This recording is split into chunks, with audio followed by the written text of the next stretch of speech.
From the Milky Way galaxy, the solar system, planet Earth, North America, the United States of America, Kentucky, Louisville to be specific.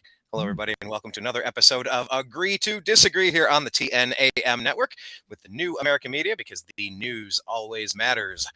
My name is Brian Engelman. I'm joined with Blake Wally. Blake, sir, TV's Blake Wally. How are you? Doing well. What a pleasant afternoon. Am I allowed to still call you Blake the Eccentric? Is that still a moniker that you're okay with, or would that be dead naming you? No, it's just that was my previous brand, I guess. That's where I started with the Eccentric Perspective. That was the name of my blog and my show. So I was just hence Blake the Eccentric of Eccentric Perspective. But now I do the Next Level News. So, it's all the same to me, but whatever we want. Or whatever the Excellent. audience wants. Yeah, sure. Yes. Indubitably. Well, thanks for joining us today.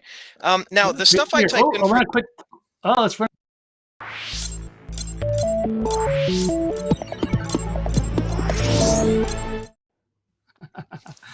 There you go. Those are on the bottom of the videos. There's two of them. I don't think I have enough room for the third yet. But, okay, cool. Yeah, I was wondering what just happened. What happened? Yeah, I got another one.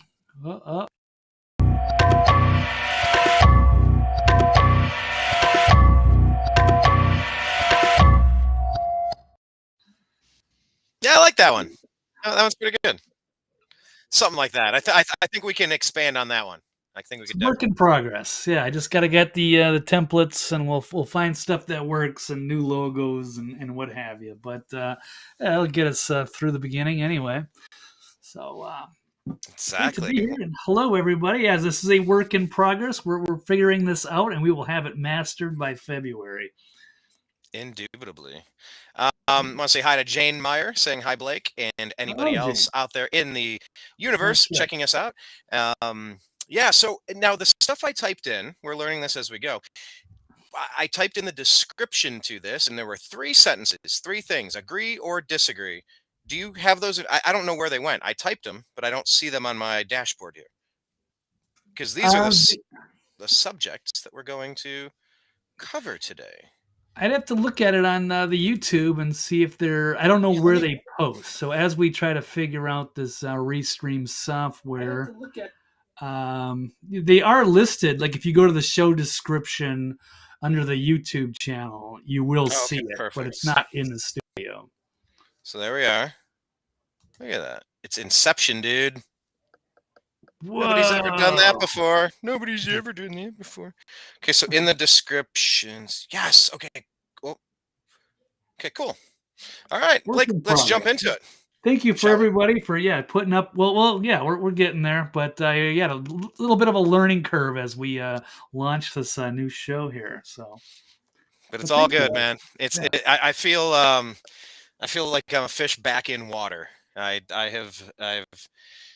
taken a bit of a sabbatical, if you will. But in the words of Eminem, it feels so good to be back. If you remember before that song. It's On, I think it's called. But anyhow, so Blake, we have a few topics, and we didn't even touch, and I know we probably will touch that Biden document thing, but we have 3 other topics we want to get to first. So here's what we're going to do. We're going to pose 3 questions for you. We're going to have comments. We're going to ask if you agree or disagree with this take. So here's take number the first. Oh, so we'll need some sort of like graphic. Be like, agree or disagree. Question 1, or we need something. 1, maybe the count. 2. Right. 3. I got one more. I'll try to add if I can. Oh, you're gonna try to do it now or later? Yeah, it's a short one. Well, depending on how long it takes me to upload. I've just got one more, but we'll. It's a work in progress as we get all the good graphics and what have you. But we'll wait on that a second, and I'll throw it in. All right. All right, cool. I'll just be surprised. It'll pop up. Here it is. Oh, there it is. Yeah, wait.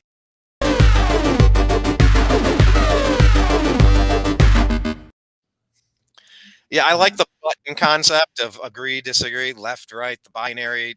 You must. Yeah. What did Yogi Berra say? When I came to the fork in the road, I took it. Excellent. Friggin' love that guy and his quotes. So here's number one. Daily Wire drama is hurting the conservative movement. Daily Wire drama is hurting the conservative movement. Agree or disagree, Blake Wally? I'm going to say disagree. I think it's interesting publicity. I mean, it's Huh. certainly the left is having some fun with it, So I but haven't followed the left. What is the left? How are in what way are they having fun with it? I haven't paid attention. I think they're making a bigger deal out of it, but people are saying, "Oh, this doesn't make us look good. Doesn't make us look unified." But it's early. It's the very beginning of 2023. It's not. It's kind of the in between. It's not even the election year yet, so I'm not too terribly worried about it. It's following, early in January after the holidays, so I don't think it's that big of a deal. But some people certainly want to make it out to be. But it's been interesting. It's a good story that's kept a lot of people engaged on the social media platforms, Twitter and YouTube, especially to sound off, chime in on their thoughts on what's going on with Steven Crowder and his blow up with Daily Wire. And Jeremy, Ben and Candace Owens, there's a lot of people have been in there. Yeah. So now I'm going to touch on the Candace thing specifically in a minute, but can you give us the brief overview for the average listener that might not fully be aware of where we're at? Just the quick highlights, like how did we get to where are we at today? Well, like what are some? How do we explain the story as quickly as possible to get us up to speed? So brothers taking turns going back and forth on what happened. So apparently Crowder was with the Blaze for a while. I don't know how long, but he was going to set to be a free agent and a Daily Wire, also another big player in the conservative. Him, it's like an offer sheet, not quite a contract, maybe to be a contract, and he didn't like it, apparently, Steven Crowder.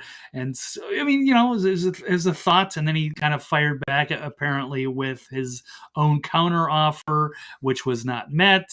And then later he made a big deal out of it, it's like an attack against Big Con. And he was set to, make some big explosive, event to show behind the scenes, which was intriguing. A lot of people were thinking, oh, it's probably the Daily Wire. And then Jeremy Boring, the CEO, came out ahead of it and addressed it, went over the contract side, and then Crowder fired off again, and then then they really went after him. The Daily Wire, all the personalities, including Candace Owens, and they went on Tim Pool, which is like probably the largest news live streaming. And then finally, after Crowder was under fire, it seemed like for several days, he finally made his big appearance on Tim Pool yesterday, and that's kind of where we're at. There's also another 2 hours of it. Yeah. Yeah.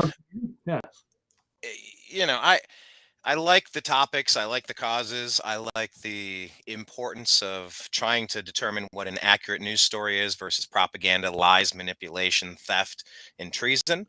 I don't particularly care for a lot of this interpersonal bullshit. It really turns me off. It's one of the things that I dislike about the liberty movement, the news industry in general. I get it. I sort of get it. I understand. I sort of understand. But yeah, and it's not just about Crowder and Daily Wire, because yeah, if you're a free agent, yeah, you negotiate. I mean, how many times the Minnesota Twins your Minnesota Twins ended up signing Carlos Correa, right? Like he had signed with 3 teams on 3 contracts this offseason. And it's this big juicy story, but it's like, is it? He's looking for work and he's offered work and he almost, oh, I'm going to sign here. Nope. I'm going to go to the 3rd team. Okay. It's like, moving on. How much of a fuck am I supposed to give about this? I don't have much in me to give about something like that per se, but I think the Daily Wire thing, it's more expansive. It's not just Crowder and Shapiro or Boring. Did you happen to catch the Candace Owens and Nicole Arbor? I don't know if I sent you that, because I ended up watching that one yesterday, and that one was I had thoughts on that. Did you see that one as well? You sent that to me yesterday. I watched maybe 2/3 of Nicole Arbor giving her take on her falling out or her drama with Candace Owens. So that was interesting to dig in. I know I'd kind of heard of her, but I wasn't quite sure. So I Oh, tried of to Nicole, do my. you're not familiar with her as I much. think I've run into her a couple of times, but I don't like actively follow her on anything. I mean, she's beautiful, but I thought she was. I don't. I didn't She's find her pretty too damn credible. funny. I find her She's to be on talented, the yeah. hilarious scale. I think in the realm of humor, nobody on the conservative side is doing it at maybe Gutfeld, but nobody's really doing it as well as Nicole Arbor and Steven Crowder. They Crowder's show can be a little hit or miss for me as far as my personal taste. Um, but I think when Crowder gets into a bit, when they produce and do these uh, choreographed, thought out, acted out. When they really put paper to pen and do a parody or do a skit, there's nothing funnier. Yeah, it's what Saturday Night Live should have been doing. It's so damn good. It's so damn funny. Nicole Arbor's always struck me as funny, but at what point am I supposed to care about an interpersonal feud with Nicole Arbor and Candace Owens? But I did listen to Nicole Arbor giving her side of the story, and I did see that story when it happened. Arbor storms off set. And I'm like, this is just dumb. What's going on? There's this whole backstory, and there's a lot of accusations, and there's allegedly some sort of a court case and stalking charges and criminal complaints. And I don't understand why Candace brought up something that had nothing to do with the topic on that show. It had nothing to do with it. It was just a dig. It was just try to lunge out and stab between the ribs. It's like, ha, I got you. I had a knife behind my back all the time. It's like that wasn't the topic. Like, what are we even talking about? Is this the point of your topic of your show, Candace? Like, this is what you do? Like, I have no interest in watching a show like that. I don't think many people are standing around clamoring to see conservatives or libertarians or right leaning people destroy each other and air super dirty laundry that until anything's shaken out in court. Like, it's nobody's damn business. And to bring that up in the middle of a debate on it, and I guess the topic was canceling. Nicole was like, "No, I don't think we should cancel these leftist idiots. I don't think it should be done just because they're doing it to the conservatives. Our principles are more free speech, so we can't fight fire with fire and expect to put the fire out." And it's like, that's a reasonable take. You can disagree with it, because I kind of think that the conservative side, the right, has been really milk toast, really limp noodle, reactionary. When you have the winning argument, you need to play offense, not defense. And the right has been on their heels for far too long. So there's a part of me that could understand Candace's opinion, and I understand Nicole's opinion.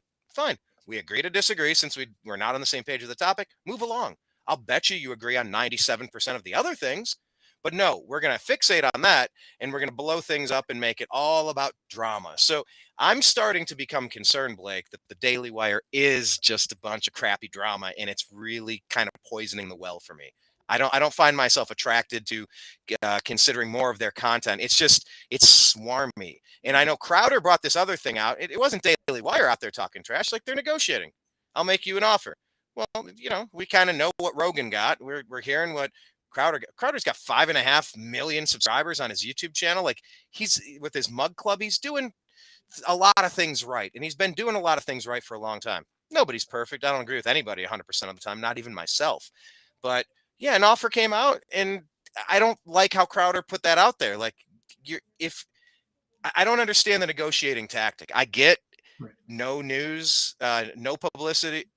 What is it? No publicity is bad publicity, but I don't know about that. I don't think so. We are all talking about him, but I just think it lowers the level of the conversation because they're just jangly keys.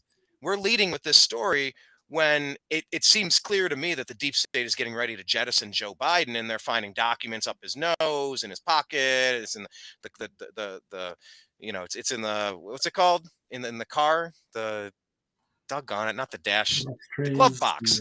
glove It's box. got, oh, you got it. It's in the glove box. Oh, it's in your. it's in your frosted mini wheats. He's pouring a bowl of cereal and documents are falling out. Like they are framing him. They're getting ready to just end him because all Obama had to come out and say is like, hey, I got it. No, I declassify those. That's why I gave them to Joe. Right. Joe has them because I declassified them, and Michelle can back up on that. But like, that's a story worth talking about. And it's not even that I'm freaking out about documents, but I will say about documents, it's time to raid Bush, Clinton, Carter. Who am I skipping?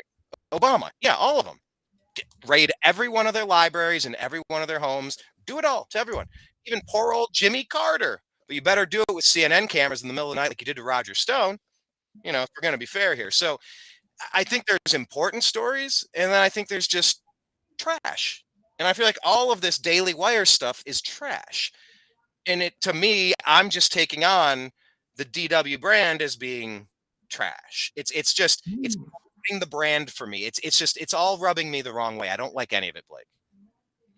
Well, yeah, if you bring up a point, there's a issue where Nicole Arbor was talking with Candace Owen on her show. I thought she was maybe a little aggressive, but it's all right to call her out on, cancel culture and all that stuff. It should be fair game.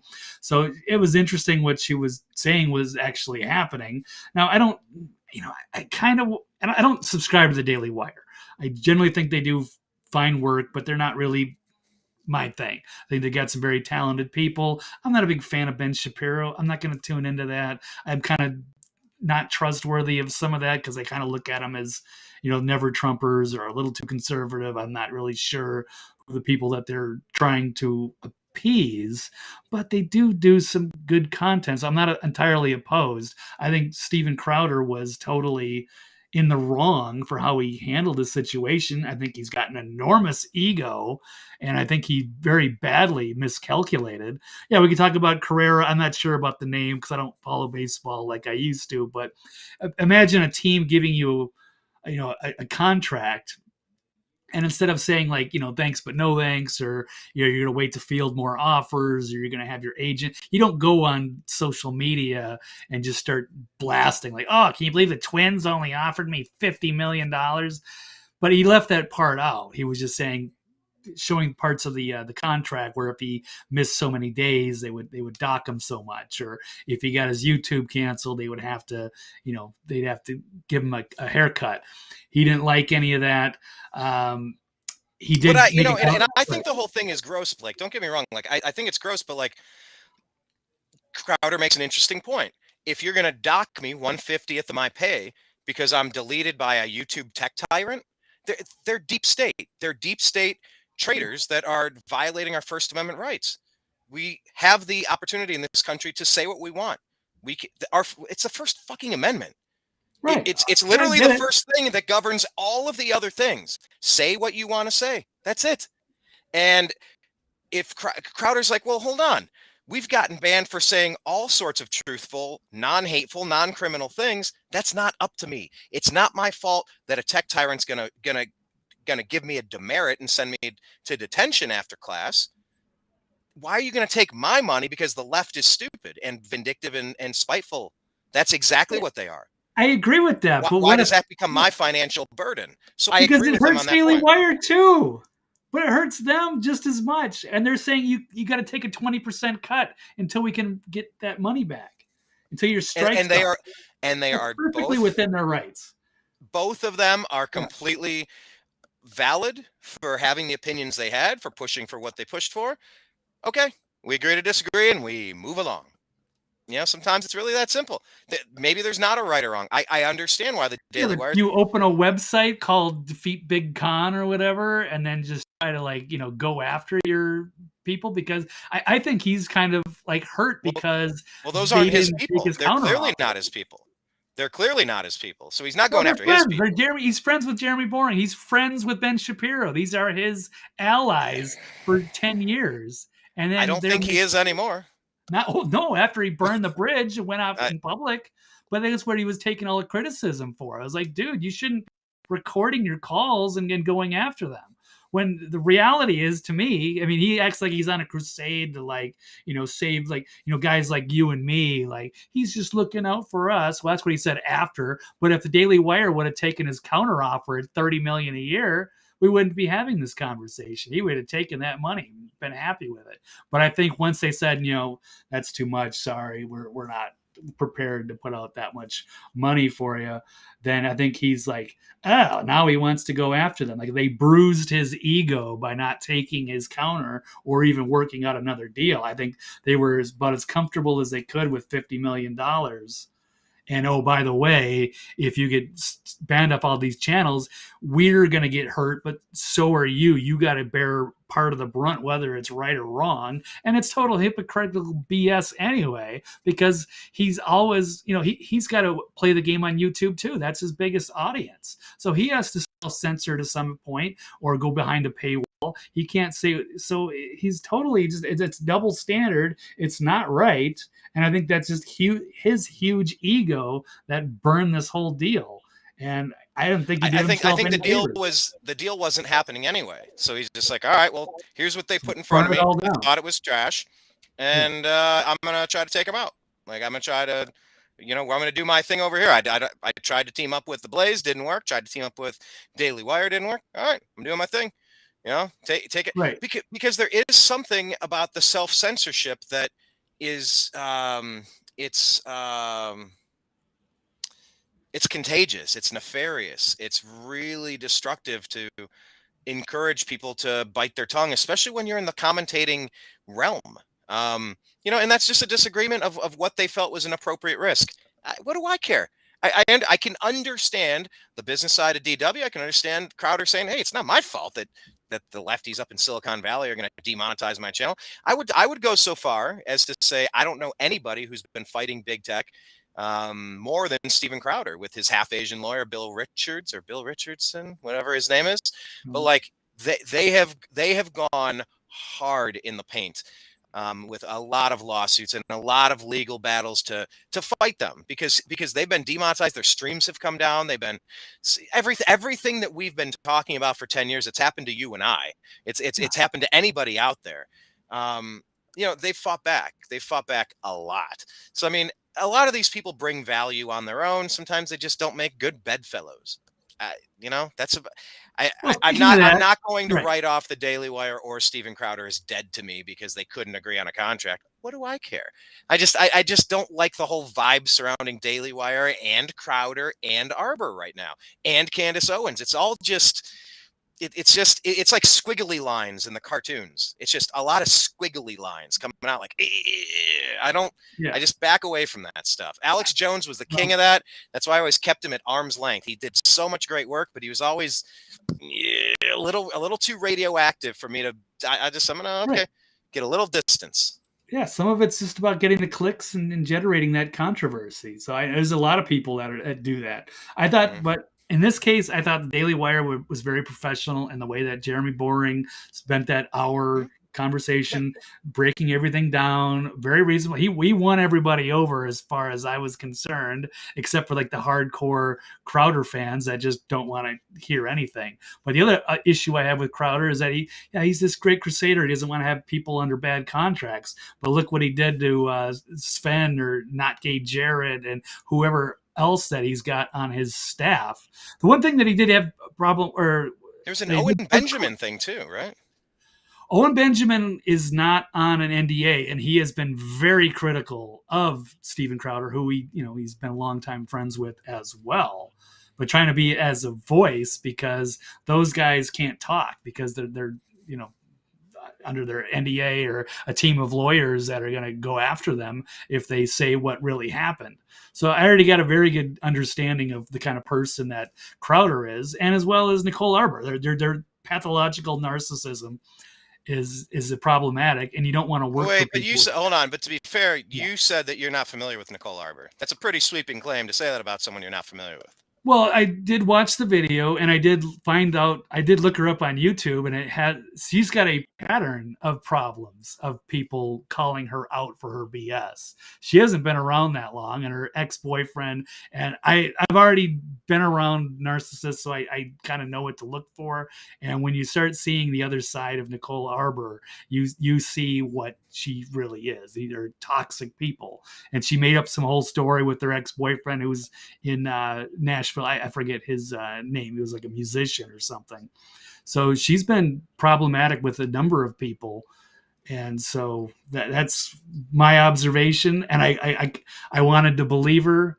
Like I said, I thought she's gorgeous, but she wasn't legit to me. And she's talking about all these stalkers or what have you.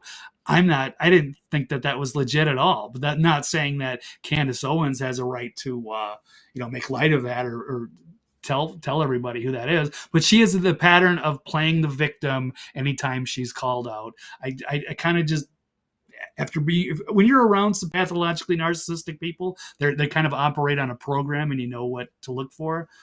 And she seems to fit that profile. So, like I said, I think it's a 99% chance. And Crowder, you can definitely tell.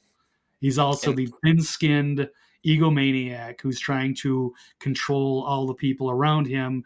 Like he wouldn't even let like Jared or these people like go get other jobs in the industry. That's how vindictive well, but to be these well, people are. Right. but to be fair, I don't know the terms of the contract, and I don't think you do either. And, I mean, I could be wrong unless you know what Can't the see. NDA was that they signed. Yeah. But I mean, Tom Likas. There was no bigger name in radio than Tom Likas, especially out in Los Angeles. Like he was like the West Coast Howard Stern. I don't know how else you describe him, but when I moved out there, I mean, he was raunchy. He pushed the envelope. He was out there, but he was also brilliant. He was sharp. He was quick. He had a great voice, and like he was always creating. Like when I scanned the dial and I found him, I stopped and listened because it was just interesting radio. Well, he hasn't worked in 10, I don't know how many years now. He signed an agreement with his former employer. They had a separation agreement, some sort of whatever it's called, and he's being paid to not create content for anybody else. So, Yeah. you know, if these other people that left the show are being paid, hey, look, I'm going to pay you. Not everything that I have no idea what the terms are, but Right. theoretically, you're like, look, I'm going to pay you. But clearly this didn't work out. We're going a different direction. I'm going to pay you, but sign this NDA. And I don't want you talking about us. I don't want you talking shit about us. I don't want you dragging our name in the mud and bringing this fight public. I want you paid. I want you over there, and I want it quiet. If you want some free money, take it, and we'll move along. I wish you well.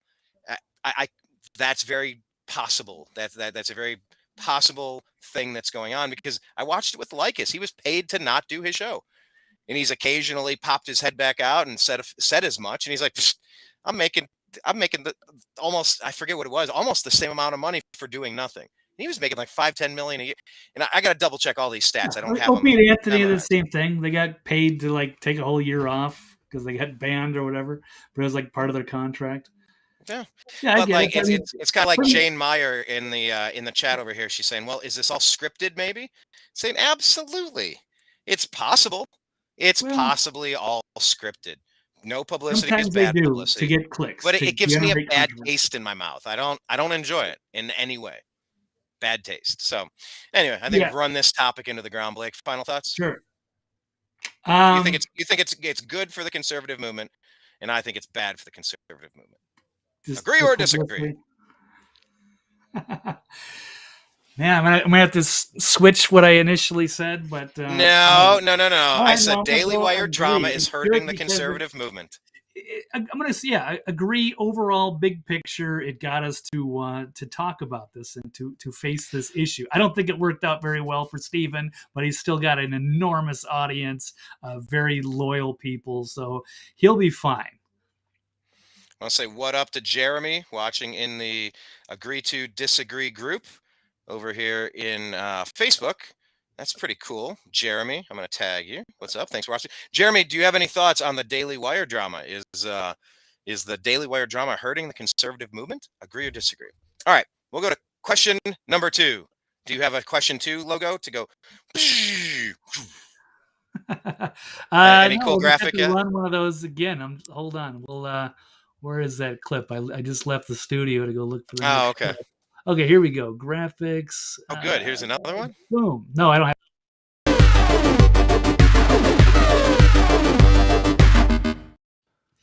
I can't even see those, but we have three. There's three for today. We'll have to clear up some more room for the video clips. Yeah, that's pretty nice. Okay, so here is the statement. The general public saw a Demar Hamlin lookalike at the Bills-Bengals playoff game. The general public saw a Demar Hamlin lookalike at the Bills-Bengals playoff game. Blake, agree or disagree? Disagree. I don't think that was. Well, you say it's a lookalike. Maybe it's A the way you lookalike. phrase that. Is it a lookalike? Okay, fine. Then I guess I would have to agree. Oh, okay, okay. I'm not convinced that was him. Well, set us up on the story. What are we talking about here? So over the weekend, the Bills and the Bengals played in a rematch of the game where Demar Hamlin had his heart failure, cardiac arrest on the field. Yeah, so a month ago we had this huge Monday night football game that everyone was checking out because it could be the preview of the AFC Championship, Bengals and the Bills. Of course, he has the scary injury, heart attack. He's lying on the field unconscious. It took him like 9 minutes for cardiac arrest to get him supposedly alive again. Whisked him off in an ambulance. Was in a Cincinnati hospital under very tight security for a few days. Apparently released. They say he's okay, but we haven't really seen him. But since they had the rematch on Sunday to the Bills and the Bengals in Buffalo, they showed like, oh yeah, Demar Hamlin. It's like this big, great feel good story that he's there, is going to fire up the team, what have you. And they showed maybe a minute. I got about a minute or minute and a half of video clips of them showing, oh, there he is. But was it because they did not show his face? And then he also allegedly posted an Instagram post with the word clone on it, showing his picture. But again, he's masked up. We don't know what he looks like. He can't wear a mask because of his heart issue, and he's got to carry an oxygen tank or something that they said. Are you able to pull up a picture of that? You said there was an Instagram post. What was this? He sent this out recently? Yeah, yesterday. Let's see if we can pull it up. Here it is. What is going on here? I saw this picture. Oh, this is his Instagram. I didn't see where he put that as. What in that? Why does he have his head down? Why does he have a hood up? Right. That's a very good question. And then why would he say clone? And he's got this little ninja icon. So I don't know. What is he trying to say? Now here's a question. If you were... All right, hold on. This cannot wait. If you were a clone, would you wake up as you, wanting to communicate that you are a clone? Would you know that you're a clone? Have you ever seen the movie Moon? Yeah, I love Moon. I used to have great underrated movie. Yeah. That moment that you realize you're a clone. Yeah. And then you're like, well, how many other... That leads to so many other questions. But if you discovered that you were a clone, would you tell everybody? But would you even know that you are a clone? Well, that's a good question. So I've heard there's a conspiracy theory going out that there are clones of certain people. And if I've seen that list, position of power or something, or they're an actor or musician, or they get too uppity, like say, was it Britney Spears? You're making too much, or Kanye, or Ye, whatever. If you're becoming a problematic towards the establishment and the money people, they introduce you to your clone to say, hey, you're going to play ball. I think it was Chrissy Teigen, another one, or something. I forget, because we did mention her earlier on the broadcast. Her and her husband are involved in a lot of really dark, disgusting stories. I don't know. Might be the wrong person, verifiable or not, but yeah, Eminem. There's a whole laundry list. Biden. Or even Prince was saying he was a slave. There's big name people. Huh. We could go back in the day. I wasn't around, but like the John John Lennon or something like that. Yeah, people, they're a threat to the establishment because they have a huge audience and they're critical of the government or Mhm. things that they're not supposed to be, against. They got to play ball with the establishment. And if they don't, that's like allegedly some kind of threat they get is like, oh, we could just replace you very easily. Here's a clone. So do you want to play ball or not? Or do you just get replaced? I was watching the Demar Hamlin. So wait, I got to answer. The general public saw Demar Hamlin lookalike at the playoff game. Shit, I don't want to. How am I supposed to answer this? I don't. I can. Fuck. This is tough. I wrote the damn question. I don't know how to answer it. Yeah, it was weird the way you I worded find it. it. But I find it infinitely bizarre that they didn't have a camera inside of his booth.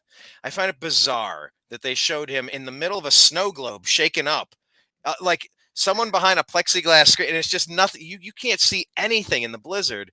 It's like, oh, there's the and inside he's like this. He's like he's not watching a game. He's covered. His face is like he looks like Eminem. His knees are weak. His arms are heavy. He's vomit on his sweater already. Mom's spaghetti.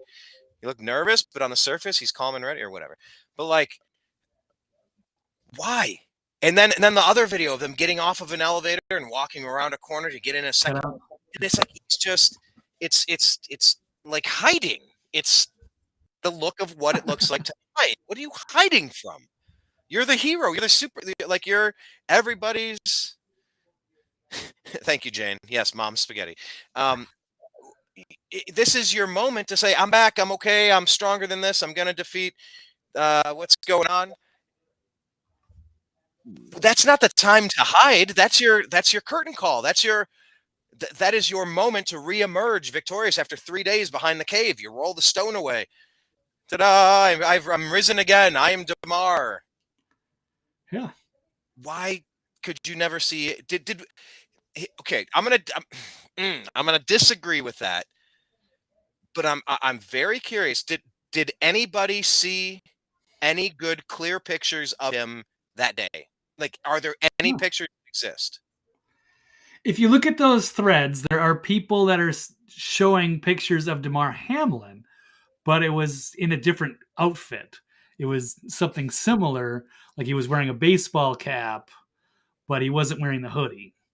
So I was like, no, you're pulling up that picture from somewhere else. So that was the NFL and their way of saying, oh yeah, he's fine. They think they can, fool most of the people, and I think most of them are. But some of us that are a little more astute, well, it's easy. Like, say if this was 20 years ago, you could totally get away with that. You could show it on TV in the same context without Oh showing his God, face. yes. By the time you get to Monday, you can't pull it up and look at it again. So they're just going to go because you're not going to quite remember what happened because you can't go like, hey, they didn't even show his face. Did you see that? And they're going to be, oh, come on. But they don't really recall. But now you can just pull up YouTube, pull up Twitter, and you can show the pictures. We've seen all the video. You can't fool us like they used to. So now And are I people think like, wait a second, you never showed his face. We don't know if that's him, but he's there and he's making his, I don't know, his Illuminati symbol or whatever. It wasn't, I don't know how to make a heart. Or is there, okay, forget it. hey, if you make it on the screen, they're gonna screen. Somebody's going to Photoshop it and say that you're a member he's of 3%er, or he's this, or he's saying he's this symbol, or I got one eye closed, or I got a hidden hand, or something like that. But he's any hand. I knew it. He's a clone. There it is. I'm a bat. He's shadow puppets, right? Wait. Oh, wait, hold on. I know how to do this. I think. Yep. Anyway, I'm gonna disagree, but I am creeped out. I'm creeped out that I couldn't see him once. Now, if there are pictures, please show me. Post them in here. Rosemary saying no clear pictures that she's seen. Okay. Jane is asking, who's the little boy there? What little boy there? Do you mean Stan? Stan, who was writing to Eminem? Or are you talking about Blake? Blake's not a little boy. He's a grown up. Anyhow, no, I'm going to disagree that we saw a lookalike, but until I hear otherwise, I'm not done asking questions about this. It really rubs me the wrong way. This is the one moment in this, like, the coup de grace. This is the crescendo of the play. This is this is the biggest stage to bookend what we saw. Everybody came together and donated to his charity, and this was the moment. And then, oh yeah, okay, yeah, go Bills, clone. I'm sorry, Yeah. clone. What? I can't be crazy for having a weird feeling about this, because No. that is weird. Absolutely. But I think they're afraid. He's either, I think, bring up and say the bad news. I don't know if he's dead or if he's got some serious health problem and they don't want to show him. They don't want to tell the public. So they're making this story up to, make it seem like it's a feel good. See, everything's fine. But they don't want to deal with the fallout if he either died or if it's a accident or if there's some other thing that's going to get the NFL sued or it's going to make them look bad. They'd rather just sweep this under the rug. But then they can fool the masses. Oh yeah, he's great, everything's fine. But no, on second glance, now that we've had a time to review it, it's not fine, and we all see it. Has he done a press conference? No. Has he talked to the media? That would have been the perfect time to have just a quick How does he not talk to the media? To smile and wave and go, hey, that would have been perfect. That would have been enough. But Or to swing through the media room, through the media room and be like, hey guys, I don't have a lot to say. My lungs have been through a bit lately, but I just want to thank you for all your support.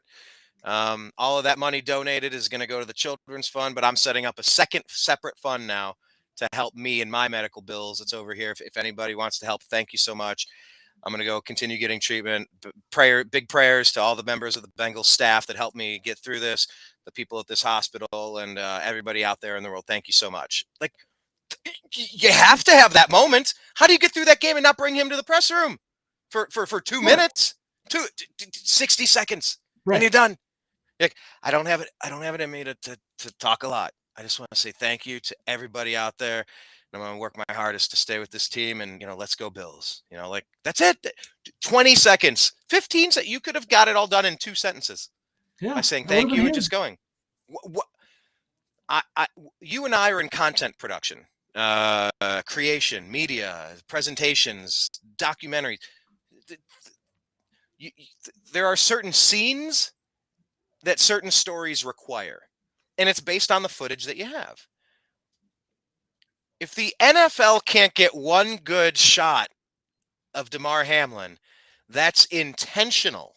They give you millisecond by millisecond watching a football go from here to here, from here to here, from here to here, from here to here, to here to here, from here to here. Oh, back to here to here, to here to here. You can't show me one look of the dude's face.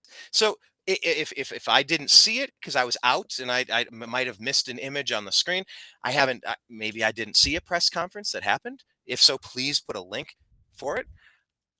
I'm creeped out and I'm asking more questions. I'm very curious, but yeah, it really terrified the nation to watch that because there's an implication there. I don't think we even need to get into it because, deep state doesn't want to let us talk unless you're on Twitter. I think we can still talk on Twitter, but some of these platforms, they're still just, censoring us because it's a big money grab. But anyway, we'll move on because, there's that topic that we can't even talk about. But I will say this to Rose. Oh, go ahead. Oh, because if they could have had any kind of interview, even if it was 10 seconds, they would have. The reason they didn't is I think it's obvious that there's some damage or possibly we hope there's no death. But that was just they were trying to slip that through it as the big feel-good story, and it ended up backfiring. So who is out there in the national media having this conversation? Like, who else is talking about this? I'm not going to talk about that. That's why we have to do what we do. I never wanted to be in journalism. I never want to do this, but since they're not telling the truth on TV, you gotta. This is why we got it. This is the alternative media. That's how it all began because now they control everything. They used to fight for stories like this. If this was years ago, to get that scoop and to tell this bombshell thing, but now the networks they get so much money. Some of these companies, and they don't want to make waves. They don't want to get sued. They don't want a bunch of angry balls. So now they just it's all totally controlled, and it's run by like 5 or 6 corporations. And now they just the establishment they don't. But the other thing is the powerful people don't like it when these news outlets are digging into them and going after. So they buy them up. So you don't want bad press about Soros. Well, Tough then Soros will just shit. buy up the establishment. He'll Tough buy it. Yeah. shit. That is the point of journalism, is to Yeah, the but if you're a who, the rich what, guy, the where, the yeah, when, the why. Ask yeah, the but if you're questions. old Rockefeller back in the day and you don't want them looking into Standard Oil, that was how journalism was born, was going after these powerful people. But now the powerful people just buy up all the news outlets, so then they don't say anything bad about it. So you don't see a lot of bad things about Soros or Gates or what have you. I Very will different era. respond. I will respond here to Rosemary Limo Holy or catch. Limo or Yeah, Limo, come on. asking what do we think about the touchdown that Chase had and they recanted it. So here's full disclosure. And by the way, another part of the reason why that Bills Bengals game was so big, it's not just because it was a potential matchup of the future AFC playoff game of importance on the way to the Super Bowl, which it was, but it was also the championship league in most people's fantasy football leagues. So everybody who was in the championship game, myself included, in 2 leagues with players on both the Bills and the Bengals, on both teams, their team that I'm playing and my team. And so the game started, I was winning. And then points were scored, then I was losing. Then the game was stopped, then it was canceled, then those points were erased, which meant I won because it reverted back to where the points were before. And then everybody got up in an uproar like, "Oh, you should call co-champions, co-champion." I'm like, "That's changing the rules, guys. The rules, like, there's no method for this." But I guess fine, we're co-champions. So I won a, a, a co-championship in a league that I actually won, even though I kind of lost now. And then I won a co-championship in a league that I lost, but I won on the technicality. I was down by like 60. I could have almost never, but like, all right, I guess we're co-champions now. And it's just, it sucks all around. Obviously, you're rooting for the guy, but once that player has been evacuated from the field to a medical facility, they're in the ambulance and they're receiving the best care. They're headed to the medical facility. Like, the best of care is occurring. The show must go on. It's entertainment. In the gladiator ring, you finish what you start. So there was just a heightened significance with all the fantasy football championships ending that day as well. It's But anyway, weird. in Yeah. full, I know, but in Oh, the full last disclosure. day, last game. I didn't even think about. I haven't played fantasy in about 4 years or so. But And so there's some leagues. My buddy Chris, he's in both dynasty leagues with me that I was in the co-championship. And in some leagues, he's in several. Most of the people that play in multiple leagues at the same time. It's like, I'm researching the league anyway. I might as well roll the dice several times instead of just on one team and see what we can do. And because a lot of it's luck, injuries, and just weird weeks where somebody goes off and scores 3 touchdowns. It's the beauty of the game. It's kind of why I like Texas Hold'em. Is kind of why I like fantasy. There's mathematics, there's precision, there's research, there's strategy, there's reading the room, and then there's intuition, and it all blurs together into a final result. But that random luck thing is something that sure comes up. But anyway, what I'm saying is I drafted Jamar Chase as a rookie in both my dynasty leagues, and he was so good that he helped me get to the championship round in both leagues. So I am personally invested in Jamar Chase's future. So our guest here, Rosemary, was asking, what do you think of that touchdown that was called a touchdown and then rescinded? I was watching the game. Here's my thoughts. I believed it was a clear-cut touchdown. Then I watched some replays and I said, oh, he's clearly in. Then I watched again. I said, oh, wait, is that blue line in or is that out? Am I looking at this line or that line? Because it was so snowy. I'm like, hang on, is it this line or that line? Okay, nope, clearly. I think it went to commercial break and it came back and said they overturned it. But then they showed another angle. Yes, his feet were in. Yes, he had possession of the ball. But as he was going down, that ball did move and it might have touched the ground. I don't know that was enough conclusive evidence to overturn the play. And you know what? In that circumstance, it's like you kind of want to just let the great play stand as a great play. This micromanaging, I don't think that's the clear intent of football. He caught the ball. He went to feet were in possession. He went down. He maintained it through the. If it happened to, I don't know. I think some of it's a little too nitpicky. So I since it was ruled a touchdown on the field, I would not have overturned that conclusively. but on that like that final angle, it did look like that ball bobbled. So I can live with it because the ball did move and it might have touched the ground at the end there. Yeah, I guess I'll disagree maybe because I thought it was, yeah, like as you pointed out, it was this catch, feet in bounds. Yeah, maybe it moved a tiny bit, but it never touched the ground. I thought it was just like no way you're gonna overrule that. It was such a great throw and catch. I know. I it's so anticlimactic to do that. 7 or whatever the score was, but they want to keep it close. Oh, I'm looking at my internet wavering, but no, I don't think you can overrule that. So I thought that was it cheapens the game for me when I see Hmm. stuff like that, and I just like, oh come on, how do you do that? And it is, I feel like they're, Tony Romo gaslighting me. Like I know what I saw, dude. You're like Yukata is there, and the way that they make it so technical and like it's got to be like the letter of the the rule book or whatever. Sometimes I don't like the way they make those calls. And it wasn't like a But you challenge. want the It call, wasn't a home field advantage. but you I want don't the like. calls to be accurate. And Yeah. I think to some degree they're trying, but I think to another degree, I'm having a hard time thinking that they're not rigging games. Oh, totally. I'm really concerned about what's going on. Blake, I can sniff a RICO investigation. I feel like something coming soon is going to be similar to the Tim Donaghy story with the NBA, where he was point shaving games for Vegas gamblers.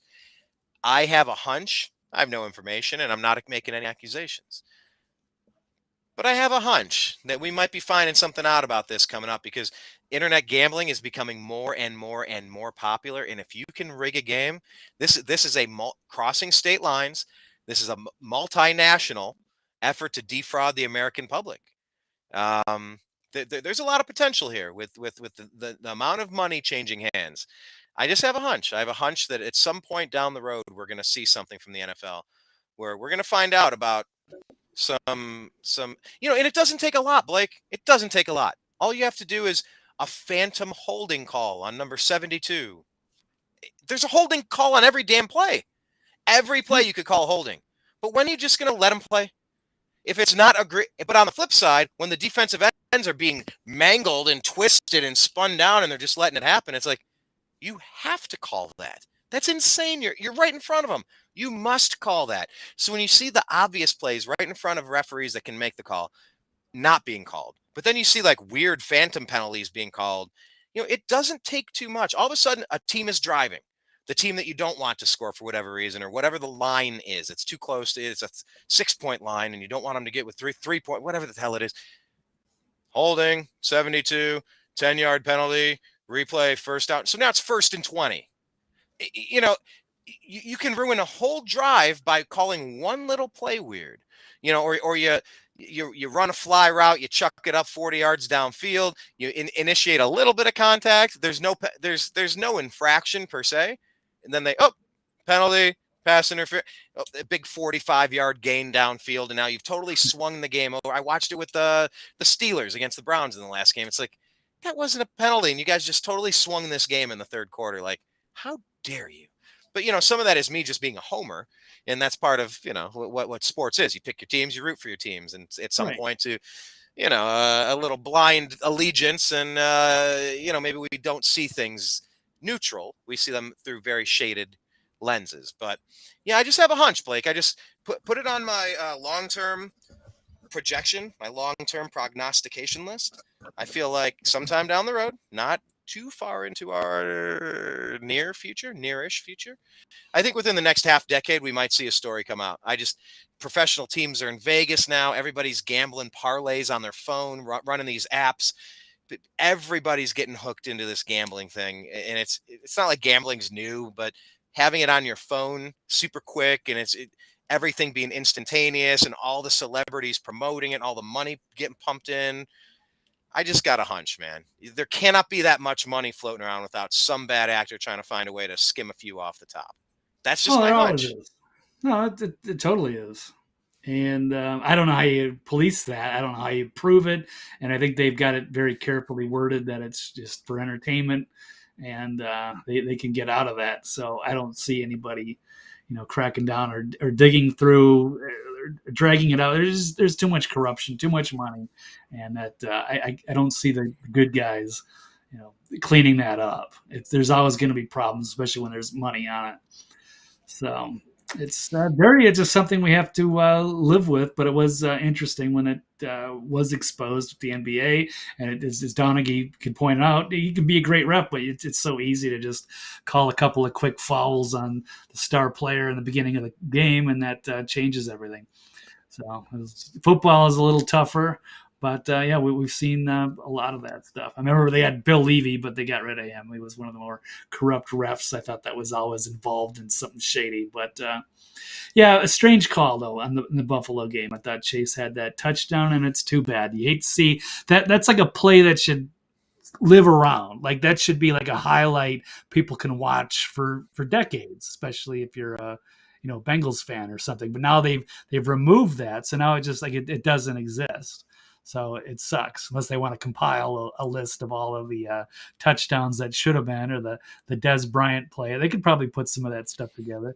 We'll see. Oh, the most controversial. How about Rich Karlis for the Broncos missing the extra point against the Browns in the 1980, I think 87 AFC Championship game to go to the Super Bowl? Don't remember that one, Brian. It went up, and it was it. I mean, it looked like he shanked it, man. It went like over the goalpost and off, and they started celebrating. They called it good, and it was over. I think he missed it. So I got a Cleveland connection need there. The replay, big conspiracy there. Oh yeah, we're running this.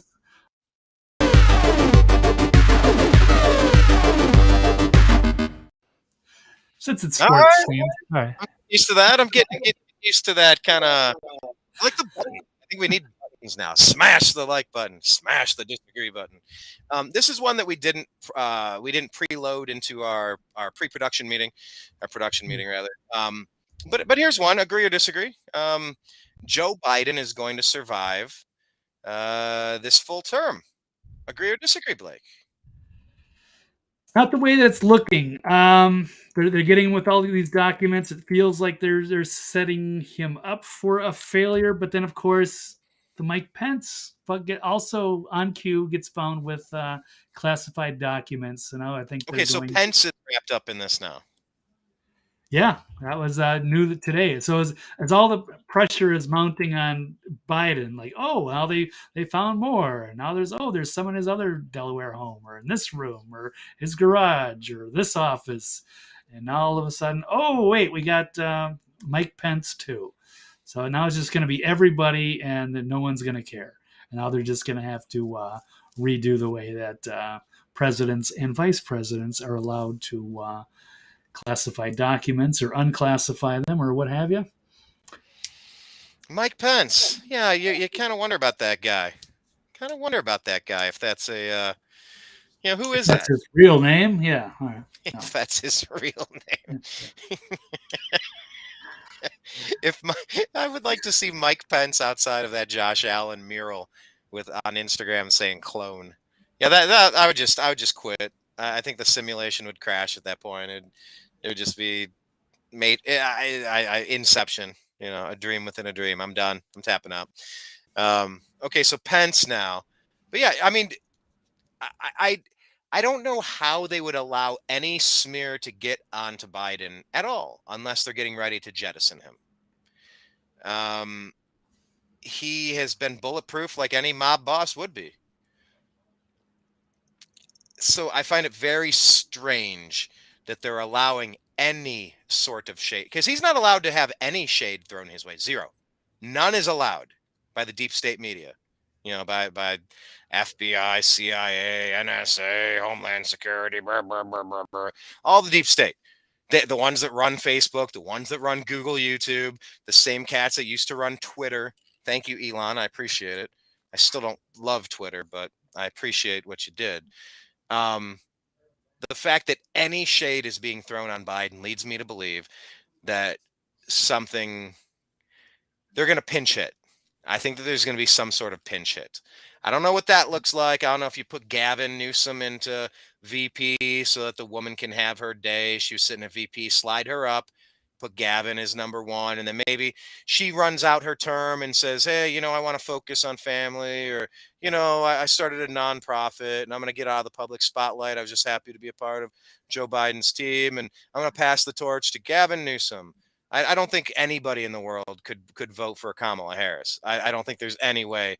But then again, I had my thoughts about the last election too. So, who was it that one said it? subject we cannot talk about anyway on YouTube.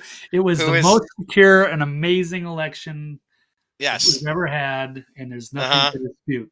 Who was it that said it doesn't matter who votes in an election? Stalin, It only matters who counts the votes. Who said that? right? Stalin, I think.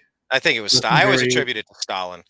Um, but yeah, but you just wonder what would it look like then if Biden.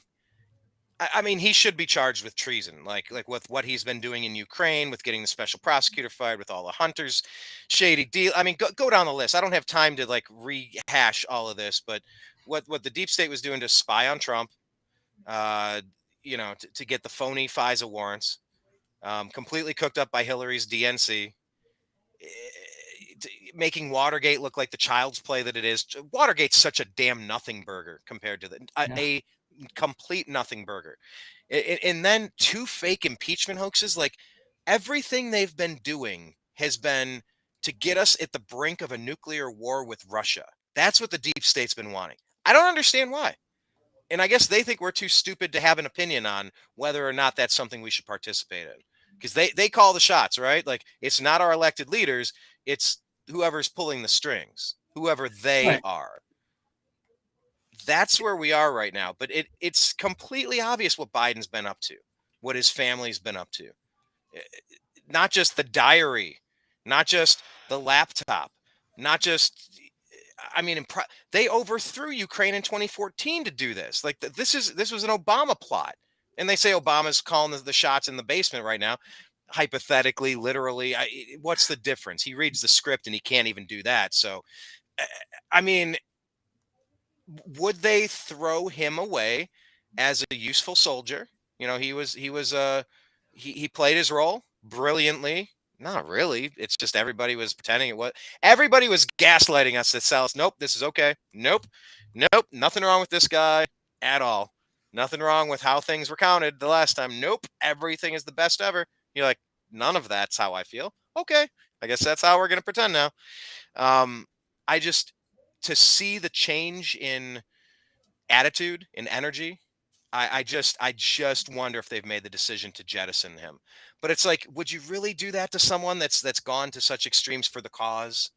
Because that would probably hamper anyone else's ability to believe that they're going to be bulletproof and protected as long as they follow your script and do as they're told. If they take him out, I mean, who else is going to be willing to go as far as he went? So I'm conflicted. I don't know, Blake. If Biden leaves, let's imagine that happens. Say he's impeached, charged with treason and executed. I don't know. Whatever. I don't know. He could be impeached. He could leave. He could get the 25th Amendment. Oh, I'm old. Where am I?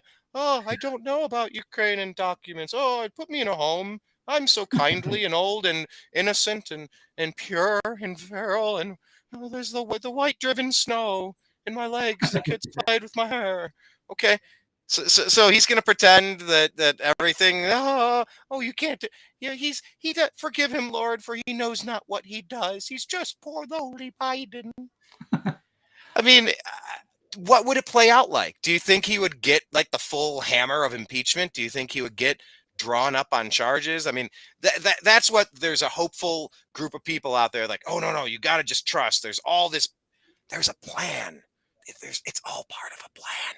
Just wink, wink. What would it look like? Would Biden be taken out to pasture? Would he be put in jail? Would he be charged? Would he just be allowed to kindly slip off into that demonic night, that good night, and just float off into the clouds as a hero? We'll build statues of Joseph Q. Biden. What's his middle name? Joseph R. I don't know. I think R too. Yeah, I like Q. How about? No, I can't say that letter. How about C? Joseph C. Biden. Yeah. No, but now that sounds like Joseph C. Biden. No, not quite like that. Although they are funding Nazis in Ukraine, right? That's yeah, kind of They've even had to admit that. Yeah, The it's Azov Azov Battalion. Battalion. Like Hey, you as got long as John they're fighting the Russians and they're got our interests and they're hiding all the Robinette. biolabs and all that. Thank Robinette, you, that's Joseph correct. Robinette. Good job. Thank you. What a Thank weird you. middle Thank you. name, by the way. Um, okay. Eh, so what do you think, Blake? You're saying you think he will survive? Because I don't think he will. I think the fact that any arrow has pierced his armor, I find it to be holy shit. I can't believe it happened. I can't believe he's taking grief on CNN and MSNBC, and now they're the they're frothing and they're getting ready to. You can tell. You can see the saliva drooling. They're getting Yeah, ready to tear into him. He's never been torn into. He's been coddled and protected his whole life. right. Yeah. Well, he's an easy fall guy for them to flush, and they're going to have a problem. I think it's his chief of staff is stepping down. Is it Ron Klein or something? And they Okay. say that he was running a lot of the stuff. So they're Mm. going to have problems. And yeah, with the classified docs, it's amazing that they are actually covering that after pretending like, yeah, he's untouchable, invincible. He's doing everything right. And it's not. It's just gaslighting us. But yeah, can he make his term? I think they're getting ready for something to happen and to have a backup plan, but I don't know if they can impeach him. Maybe he steps down. I've heard rumors that Kamala's not eligible, but they said that about Obama too. So I don't know if she's going to be the Gerald Ford and try to finish out his year before they put other people on the board 2024. So it's yeah, they got a mess on their hands, and it's a problem. It's been a problem. They've been having to hold his hand this entire time because he is he can barely stay on script. He can't answer a bunch of questions. They have to have everything done a special way for him, so he's a liability. But at the same time, he's a perfect puppet because they can do whatever they want with his agenda, and he'll sign everything and has no conscience anyway. So he's been I good. was I was I was I was told to call on you. Can you please give me the question that I also have the answer to? All right. Please go ahead. This is Exactly. this is There's the cheat sheets. biggest episode of Punked ever. Ashton Kutcher. Like Candid Yep. Camera, Punked, I don't know, whatever version of it. Ah, like this is really we're 2 years into this. 2 years? Okay. Okay. I don't know what to say, man. Like none of it makes any sense. Big Dave's Peanut 9 says yes, but the alternative to Biden is no bueno. Now, sir, saying no bueno, that's a cultural appropriation. You are not allowed to say such things unless you. No, I'm just kidding. Yeah, no bueno. What's the difference? What's the difference when the agenda is the same? It doesn't matter who's up. I don't care if he's handsome or she's gorgeous. I don't care if they're well spoken or bumbling idiots. It's the agenda. It's the World Economic Forum. It's the NWO. It's pick trilateral commission. Pick your big group. Somebody is trying to take us down a few pegs. They want inflation high. They don't want us to be armed to protect ourselves against foreign invaders and against any sort of domestic issues close and local to us. They want us weak and powerless. They want us dependent. They want us afraid. They want us scared. They want us to self-censor, which is where I will back Crowder there. If the more you self-censor, the more you just hand them the victory. And I firmly believe this. I think, Blake, Yeah. firmly, when you have the winning argument, you never allow yourself to go on defense. Never. And for everything that Trump wasn't, and not a perfect human, not a perfect candidate, not a perfect president. However, he's the first Republican I've seen go on offense ever. Maybe a little bit with Reagan, but as far as just not being on defense and a sniveling little coward, at least Trump punched back when he was punched. It's like this.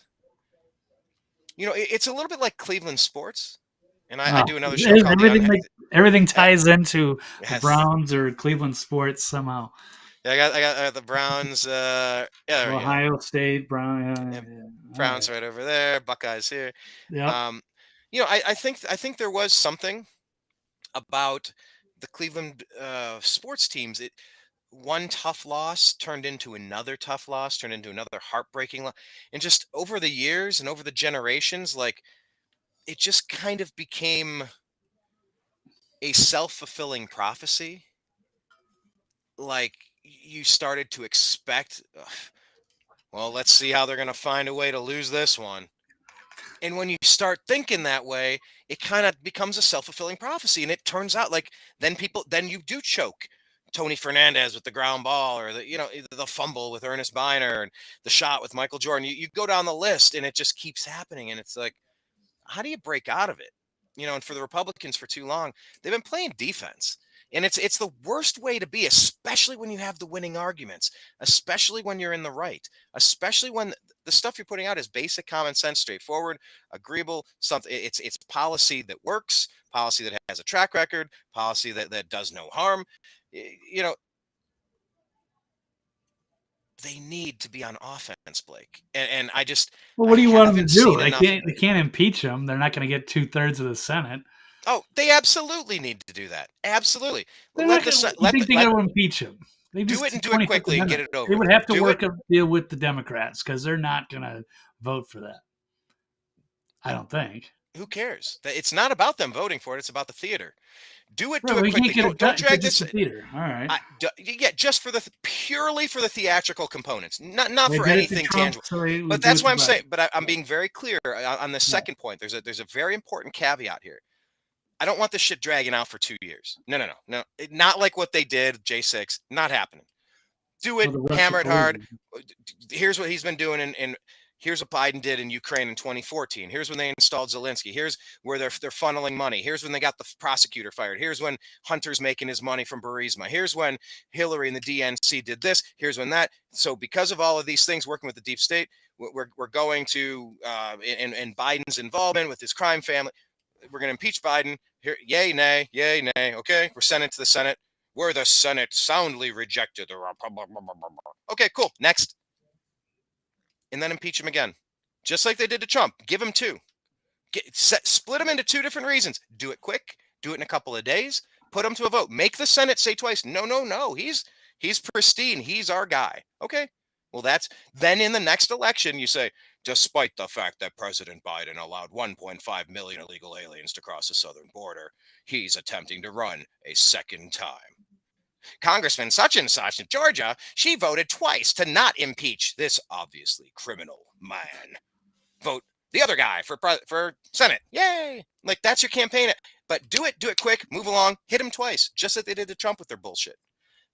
I would love to see it, but like I said, do it quick. Get it on over with, quick burst, moving along. We impeached him twice. So you call him a twice impeached president. Well, no, he's not twice impeached because the Senate. Well, you can't say that about Trump then either. Whatever. Moving on. Tit for tat. If that's how they're going to play, because that's all they did for 2 years was performative nonsense. So that's kind of my hope from the new Congress. We'll see. I'm not saying I think it's going to happen. I'm not going to put money on the fact that it's going to happen. But I think it should happen. Yeah, I mean, I get it. Maybe trying it once quickly, they do it for show, or if they've got some kind of host. Otherwise, it just becomes a distraction. And no, he's just an obvious puppet. And I don't know if Kamala would make it any better. That would be worse. So I don't think he's so weak anyway. Yeah, but he deserves it. He deserves it. I think he's a criminal. Does he? But isn't it Klein and isn't it Obama in the background operating, pulling his strings in the World Economic Forum and the CCP? So I mean, there's not enough good people, I think, in Washington to even make anything like that happen. Now, if they would have got the red wave, if they would have won the Senate, then maybe you could set yourself up for a chance at that. But since there isn't, I think it's a lost cause, and it's symbolic. But I still don't think people are out there waking up anyway. And it's not like the news media is going to cover it fairly. And Twitter has changed. Have you been active on Twitter? Would you say you're more active now? About the same, maybe slightly more, but yeah, slightly. I'm still doing it. I think I'm still shadow banned and everything. I've still got the I've looked myself up. I'm not in the search fields. It's difficult to find. Yeah, if I use some of the hashtags that can be found now, that's at least good. Because before it was just like I'm speaking into a vacuum. I don't think anybody's seeing me. But it's improved. It's getting there. Still got a long way to go, but it's gotten better. At least I'm also getting followers back. Before it was like impossible. Like I have to follow you, and then maybe you'll follow me back. But I didn't get just like random people finding me and like, oh, I'll follow this guy. Never happened for years. It was just stagnant. Went from like I don't know. I probably lost a quarter at least of the followers I had back in 2016 or something. So it was just a steady decline in purges, and now it's loosening up slowly but steadily. And I feel like that sounded like the Demar Hamlin, like what we wanted him to say. Look, it's improving. We have a long way to go. It's a lot better now than it used to be, but we have challenges ahead still, and not quite. But it's a little better. That's all we wanted. We wanted that 10-second clip from Demar, and they denied us. Right? Oh, Now I'm hooked on that story now. But now I'm trying to think. Leading up to the game, didn't we see him leading up to the game? Did we see him at a press conference earlier that week, or was it just the story that he met with the team? I think it was just a story that he met with the team, and that he also, I don't know if he I'm met trying to in remember. person or if he like did Through like a live Skype? stream, like a Skype Zoom call kind of a thing. That was originally in the hospital, but I thought there was also a story where he met in person with the team. We didn't get to see any of that. And then of course they bring out Sunday and it looks like the clone or the body double or the actor, He put whatever it clone was. on his own Instagram. He wrote the word clone. Him, maybe. Did he, Demar Hamlin, actually do that? Was he out in the streets next to that big God. mural?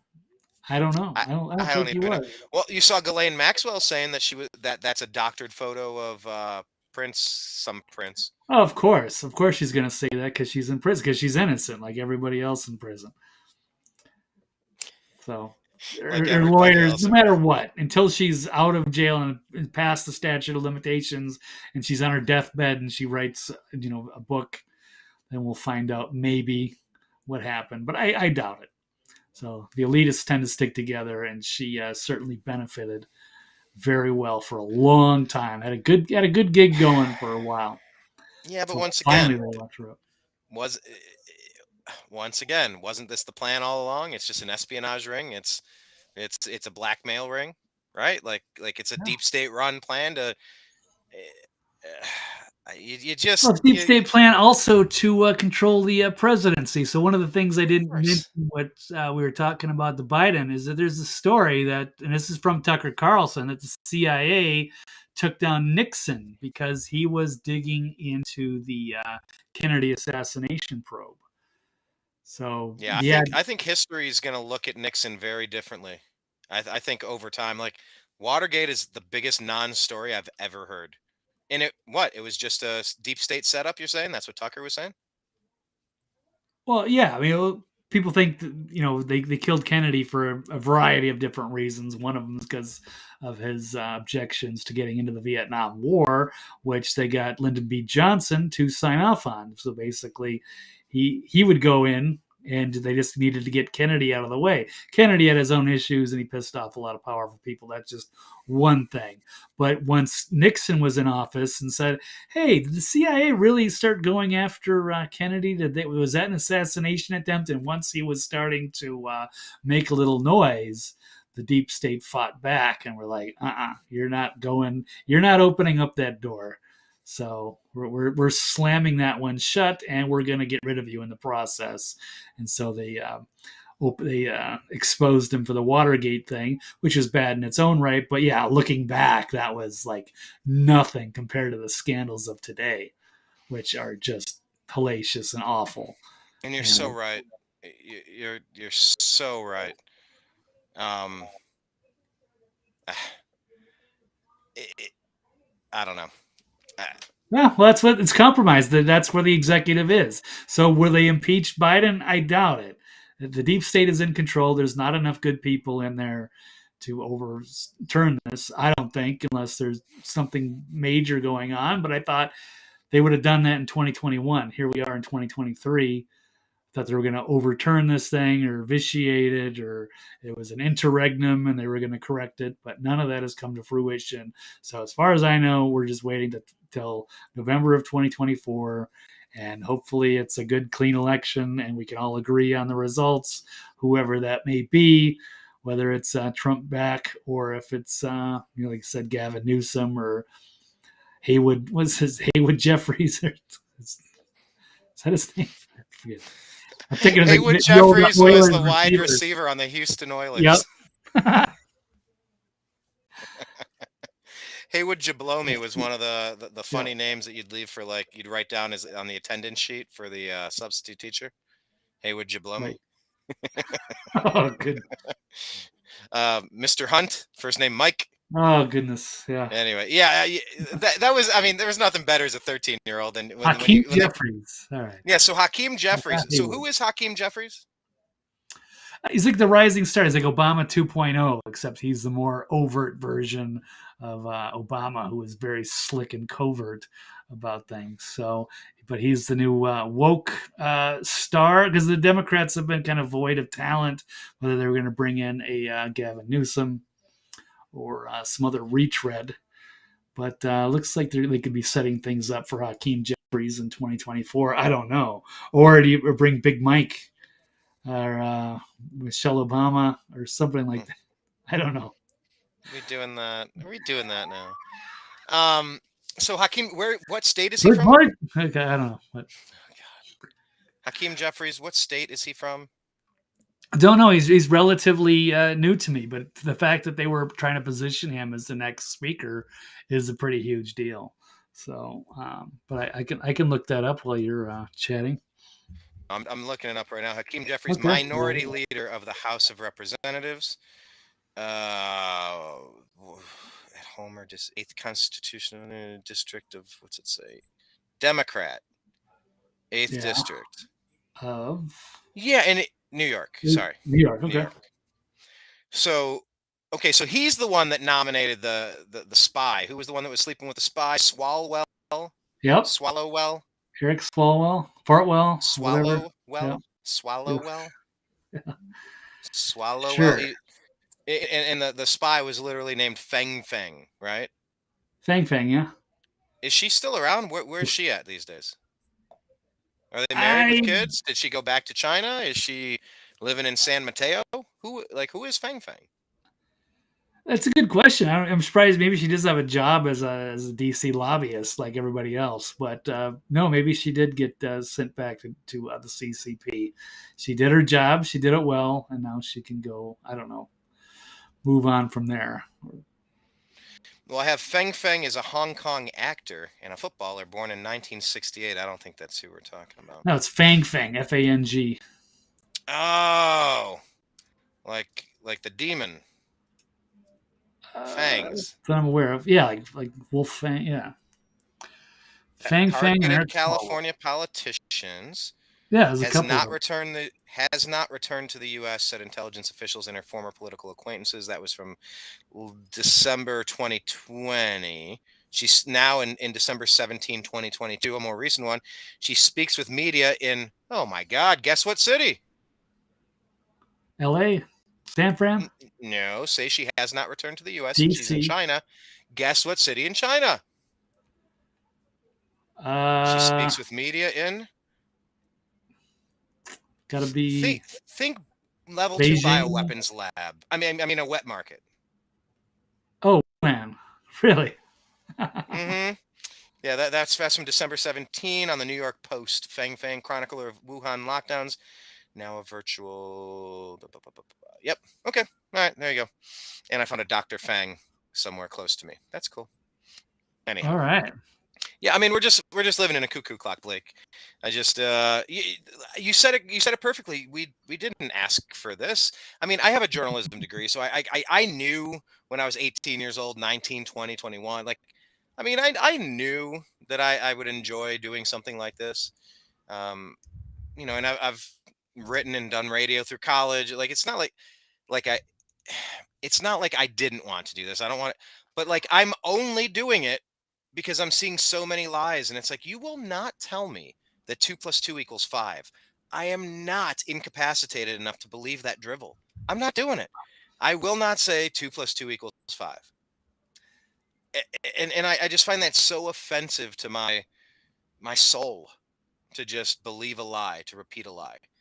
I I can't do it. I can't do it, man. And the way I see it, I'm just trying to follow the facts. If I have opinions that don't bear out based on new information, I will gladly change them. But as far as now, it's hard to figure out how we're going to get out of this. It's hard to figure out. Have we figured out if DeSantis is actually running yet? He hasn't said anything because it's like this one decision could potentially tear the Republicans apart and hand whatever mannequin they prop up, give Biden another 4 years. The Republicans could do that to themselves. They have the power to shoot themselves in the foot. And the rhinos, the neocons, the NWO, the WEF acolytes, all the same players, the McCains, the Romneys, the Bushes, the Clintons, the Gores, all these creeps. They would gladly sacrifice a Republican victory so that the puppet masters could get the win. Like they're not playing for America. They don't like this country. They don't root for this country. They don't prioritize this country. They're bought and paid for. They're corrupted. They're blackmailed, and they're paid for. So like to give an election away, of course they want to do that because the only one getting in the way of the agenda would be that one guy on the right. I think that one guy could also be Ron. It seems to be perfectly capable theoretically, but Ron will have his time. Let Ron get his time after the next, he'll have his time. So have we gotten any update on that, or just still nothing new, just kind of slow playing it? I'm assuming he's running. I don't know anything to the contrary, but I don't know if he's actually officially thrown his hat in the ring. But it does seem like they are setting that up, and they've got to have some kind of an alternative to primary to run against Trump to give him a little bit of a challenge. But Ron DeSantis is a big player, so and I'm seeing a lot of the. It is definitely dividing the Republican Party in that sense. And I'm seeing like say Roger Stone or whatever talking trash on Twitter about DeSantis. Seems like the infighting has already begun. So I can just assume that he is there, and it's going to be a very interesting primary in 2024. Because I don't think Trump is going to be unopposed, and a lot of people might be looking for an alternative. So, it's going to be like the Daily Wire, except the Daily Wire is probably RNC. going to be very DeSantis, I would think. Of course. Yeah. I think, of course. Is there any Matt Walsh? Is there anybody over there that's still back? I don't know. I feel like Ben wants you. I feel like there might be some sort of purity test over there. I just have a hunch. It seems a little culty. I don't. And I'll be fair. I like Michael Knowles. I like Ben Shapiro. I like Dave Rubin. Rubin, sure. Walsh. Matt Walsh. Jordan Peterson. Jordan's teamed up with him too. Yeah, I mean they're winning. They're doing a lot of good things. But I think there's like a strange purity test in there. There's like some sort of cultish. You must drink the Kool-Aid in a couple particular points. Otherwise, our team isn't the right team for you. And I don't know. But I do feel as though Fox News has lost its way, completely lost its way.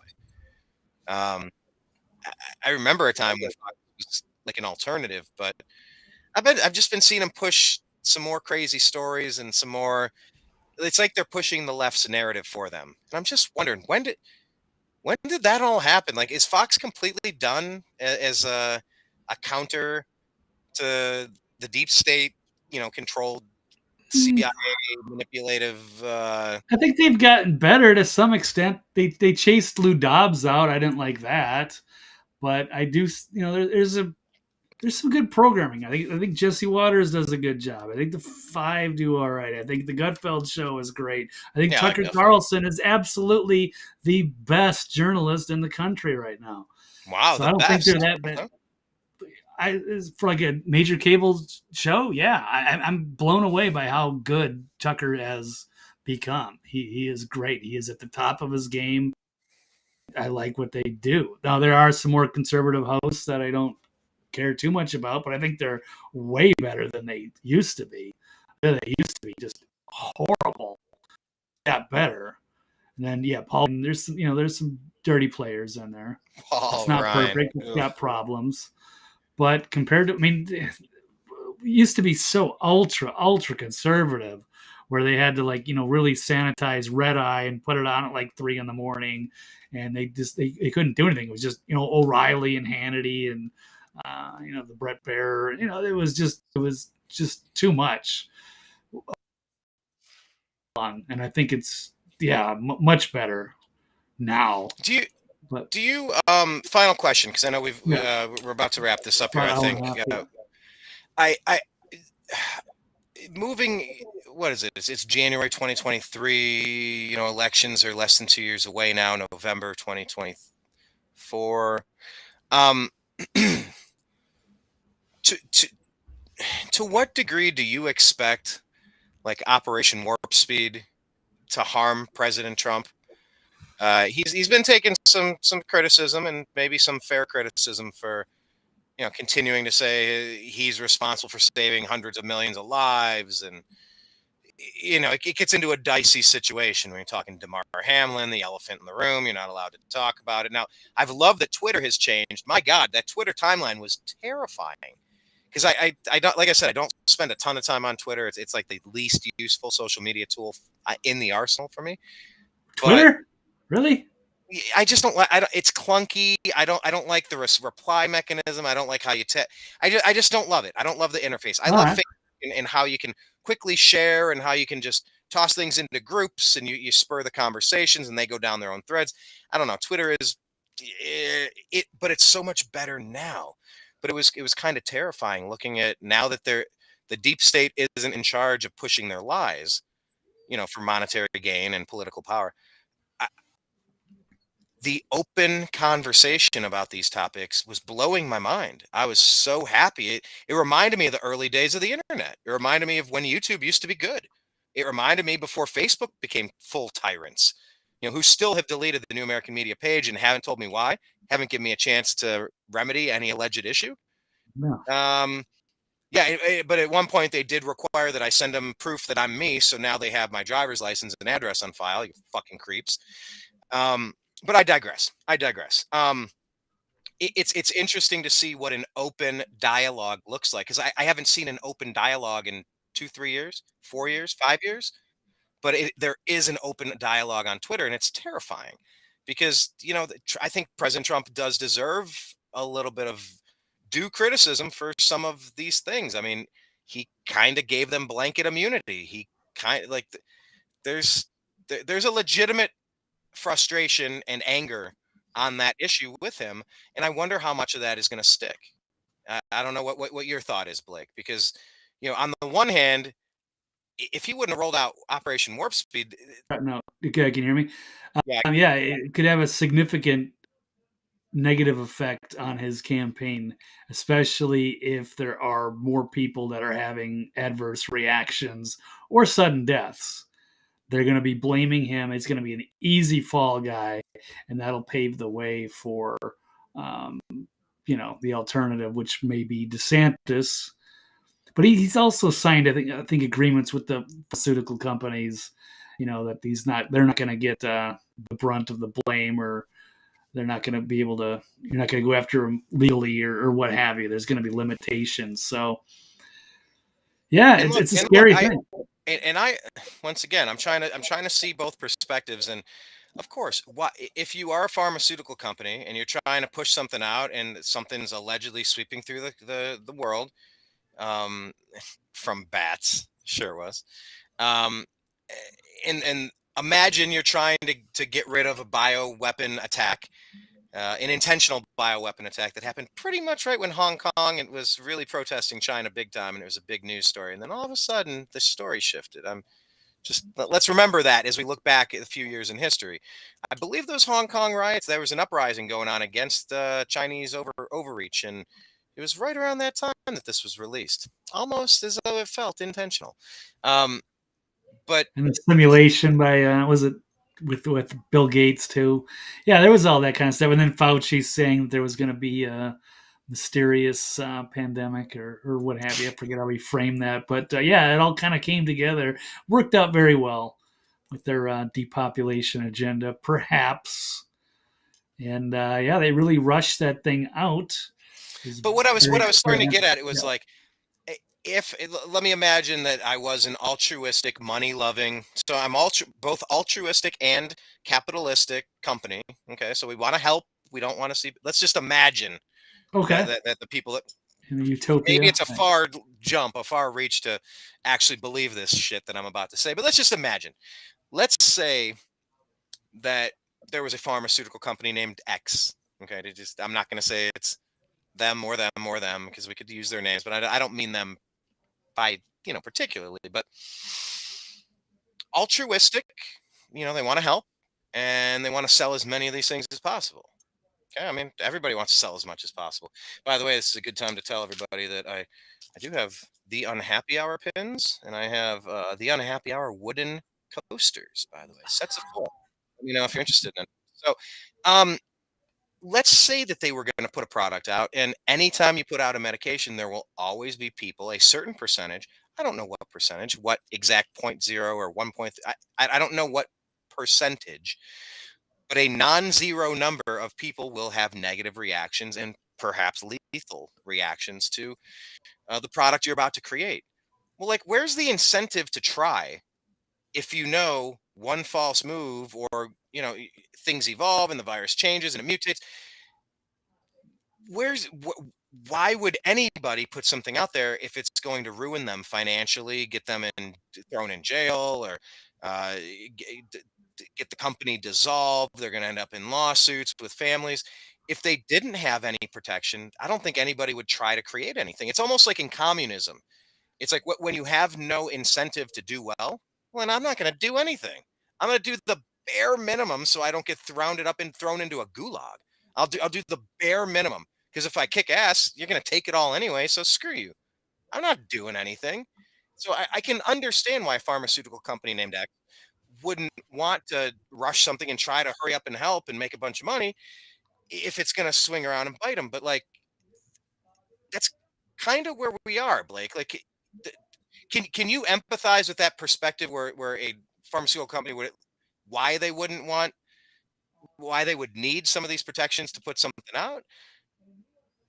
Yeah, they removed themselves from any liability, as far as I'm concerned, and they made it emergency use only. It was never, I guess, FDA approved, so they've worked a way around that. So there's going to be a lot of problems that people aren't going to be able to sue them. But then you have the problem with, you know, so much coercion going on, or people, the employers that were trying to Yes. mandate this thing. So it's bad that way. Bankrupt the employers and the agencies that did that to people. I'm so disgusted by how that played out. I mean, it's so date rapey to just keep forcing yourself until you must put this inside of you. You're going to put this inside of you or lose your job. It's like, Right. ugh. Okay, Cosby, get the hell out of here. It's so cringy. Um, it's just bad policy. Right. It's not It's just an American. experimental thing that's going to make your body create spike proteins. I don't know why that's sounds weird. Okay, I And if was people joking. wanted to do that, more power to them. Have at it. Right. Uh, okay, but it was the coercion. It was that force, and that's where it got a little much for me. A little much for me. Yeah, no, cross the line. Absolutely. It was unprecedented. So I wonder how much of a fog, like the bad cloud following Linus. It's just kind of like on the Peanuts. I think it was Right. Linus, right? Yeah, was it him or Stinky? It was a Pigpen or Stinky something. one. Pigpen. Pigpen, yeah, maybe it's Pigpen. I'm thinking of. Yeah, Linus had the blankie. Yeah, Linus had but the like, blanket. Yeah. you know, it's a blanket statement, but you know, I wonder how much of this stink is going to stay attached to Trump as he moves into his next Froze. campaign. He already has Yeah. 100 things stacked up against him. I just wonder how it's going to play out. I really hope that we don't see something like Steven Crowder versus Daily Wire or Candace Owens versus Nicole Arbor turn into Trump versus DeSantis. My God, it makes me ill to think that there's a possibility or a likelihood that there's no way to avoid this train crash. I'm begging everybody to not do this. For the love of God, please don't do this. Please don't sully the brand. Please don't. I don't know that I can stomach it, Blake. I just don't know that I can weather that storm. You're I don't gonna know. have to, buddy. And we're You gonna be think it's talking about it. 100% guaranteed? You think it's guaranteed Trump v. DeSantis? Because I haven't seen DeSantis announce, and why would he? And what's the other thing about you can't have two people from the same state? Uh, uh, or maybe that's his president, vice president. Because I was like, well, if they united on the same ticket, Oh yeah. that's where No, it's they're not genius. gonna unite. Why? Why not? They're both two alphas. That's not gonna work. You can't put those Yeah, two but you guys have an together. alpha at his peak, and then you have an alpha in the rising. Why can't you be Brett Favre on the? Why can't you be Aaron Rodgers on the team for a couple of years while you have Brett Favre currently holding down the job? You learn on the job. You sit, you learn, Yeah, you watch, you go to but, practice, you stick it out for a couple of years, and now you got your shot, kid. Here, we're yeah, handing but off the baton. Go away. Go win a Super yeah, but Bowl. no, I think DeSantis is already far too accomplished. That'd be like putting Aaron Rodgers and Kirk Cousins on the same team. It's like, no, they're both capable starters. There's Oh, no reason to have a protege learning under the other more knowledgeable guy. I think I he's wouldn't already call paid being his time. elevated. I If you're wouldn't the call being. governor of Florida and you've been a very aggressive person and you know how to deal with the media, you know how to And now you're vice get president of the things United done. You're not States? going to want to be second fiddle to Trump. There's no way. That would not work. It would cause chaos, especially for the hires, for the people in the White House, the staffers. Absolute chaos. They're not going to be able to work like that. And they've already He's been going one after each other. There's no way that's going to bend. he's 1/50th of the governors in the country. I guess now we're let's pause right. on Puerto Rico and that other stuff. But like he's one of 50 governors. There's only one vice president holding the tie-breaking vote in the Senate. Like that's a promotion. That's not a demotion. It's not like you're sending him to Ron, I'd like you to run the school district over here in Jacksonville. Well, okay, that's a step down. That's ridiculous. I'm thinking about opening up a chain of Popeyes restaurants. I'm thinking maybe I should set you up with about 4 of them. Okay, that's a demotion. That's ridiculous. But to be elevated to vice president, that's not a step down. That's not like, hey pal, reach down, bend your ankles. You're gonna go through this here, and you're not gonna like it. But on the other side, we've all gone through this initiation of our like. It's not an embarrassment to be vice president of the United. There's only one of I those. know, but he's the governor of a major state. Why would he want to? I don't know, to unite the party, to He's bring the all king of of the Florida, reluctant basically, anti-Trump, to bring and he wants to all of give the. that up to be not going to happen. I It's don't not think going to he would happen. give it Not up going to in happen. general. DeSantis, you can't have two alphas like sharing the Yes, same space. They're going to I. kill each other. Well, No. here's where we are going to agree to disagree, and maybe Okay. you're right. Yeah. All right. Maybe you're right. Maybe you're right. I just in my mind he might.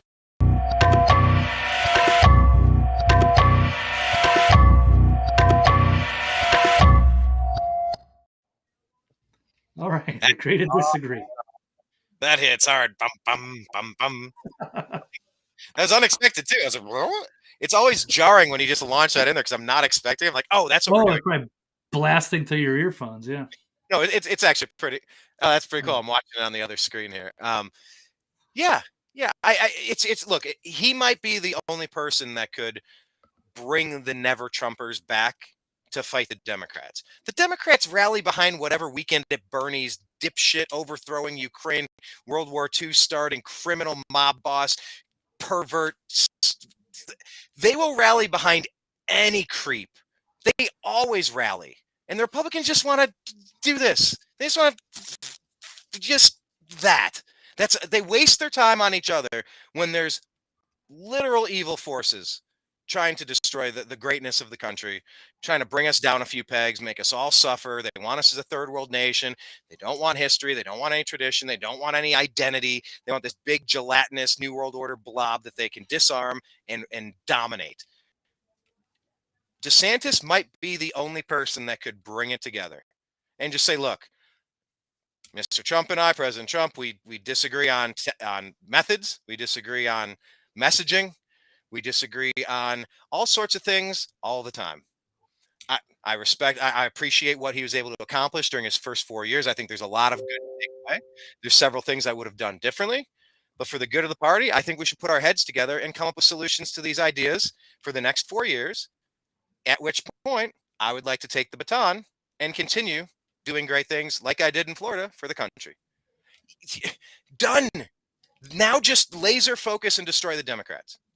But no, they're going to become Ben Shapiro, Daily Wire, Steven Crowder. They're going to be Nicole Arbor and Candace Owens, wasting political capital, squandering opportunity, and weakening themselves while they let some lesser clown dominate again. While they play offense, they're just bickering back and forth over what's for lunch.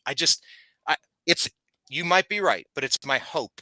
It's a dream of mine that maybe DeSantis is big enough to unite the party. And you know what? I think what's in his best interest is just chill out. Just we need you in Florida.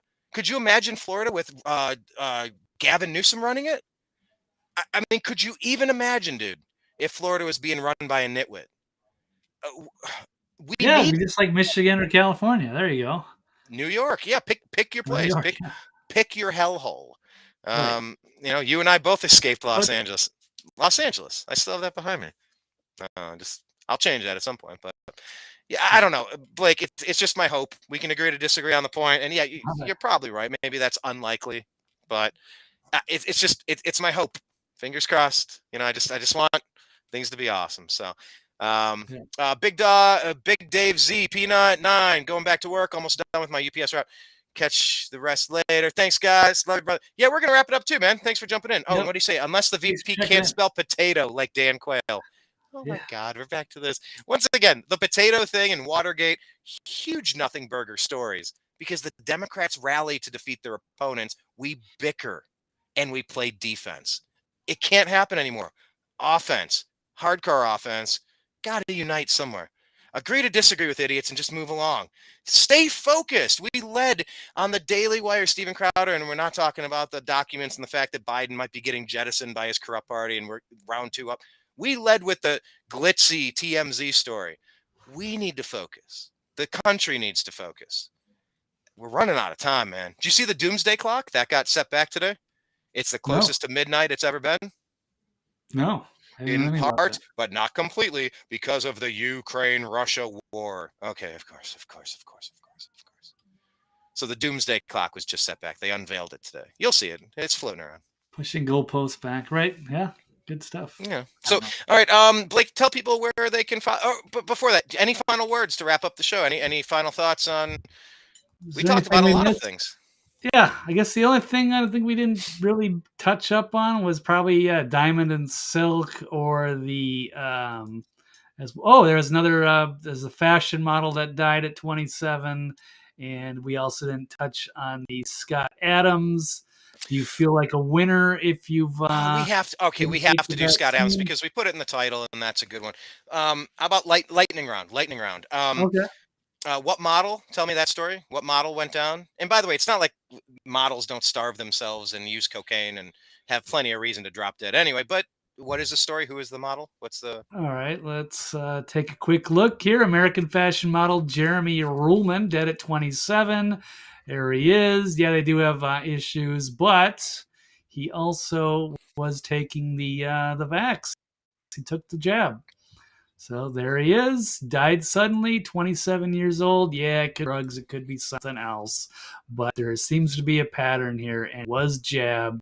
So I am going to go on a limb and say that that's probably what happened. Diamond and Silk, they're... before you get to Diamond and Silk, I'll add there, I have no idea what's going on with this just guy. Say agree or disagree. Do you think that he died suddenly because of the jab? You have to make an assertion. Anything else? It can't be. Do Right, you? but It's either. So what's the statement?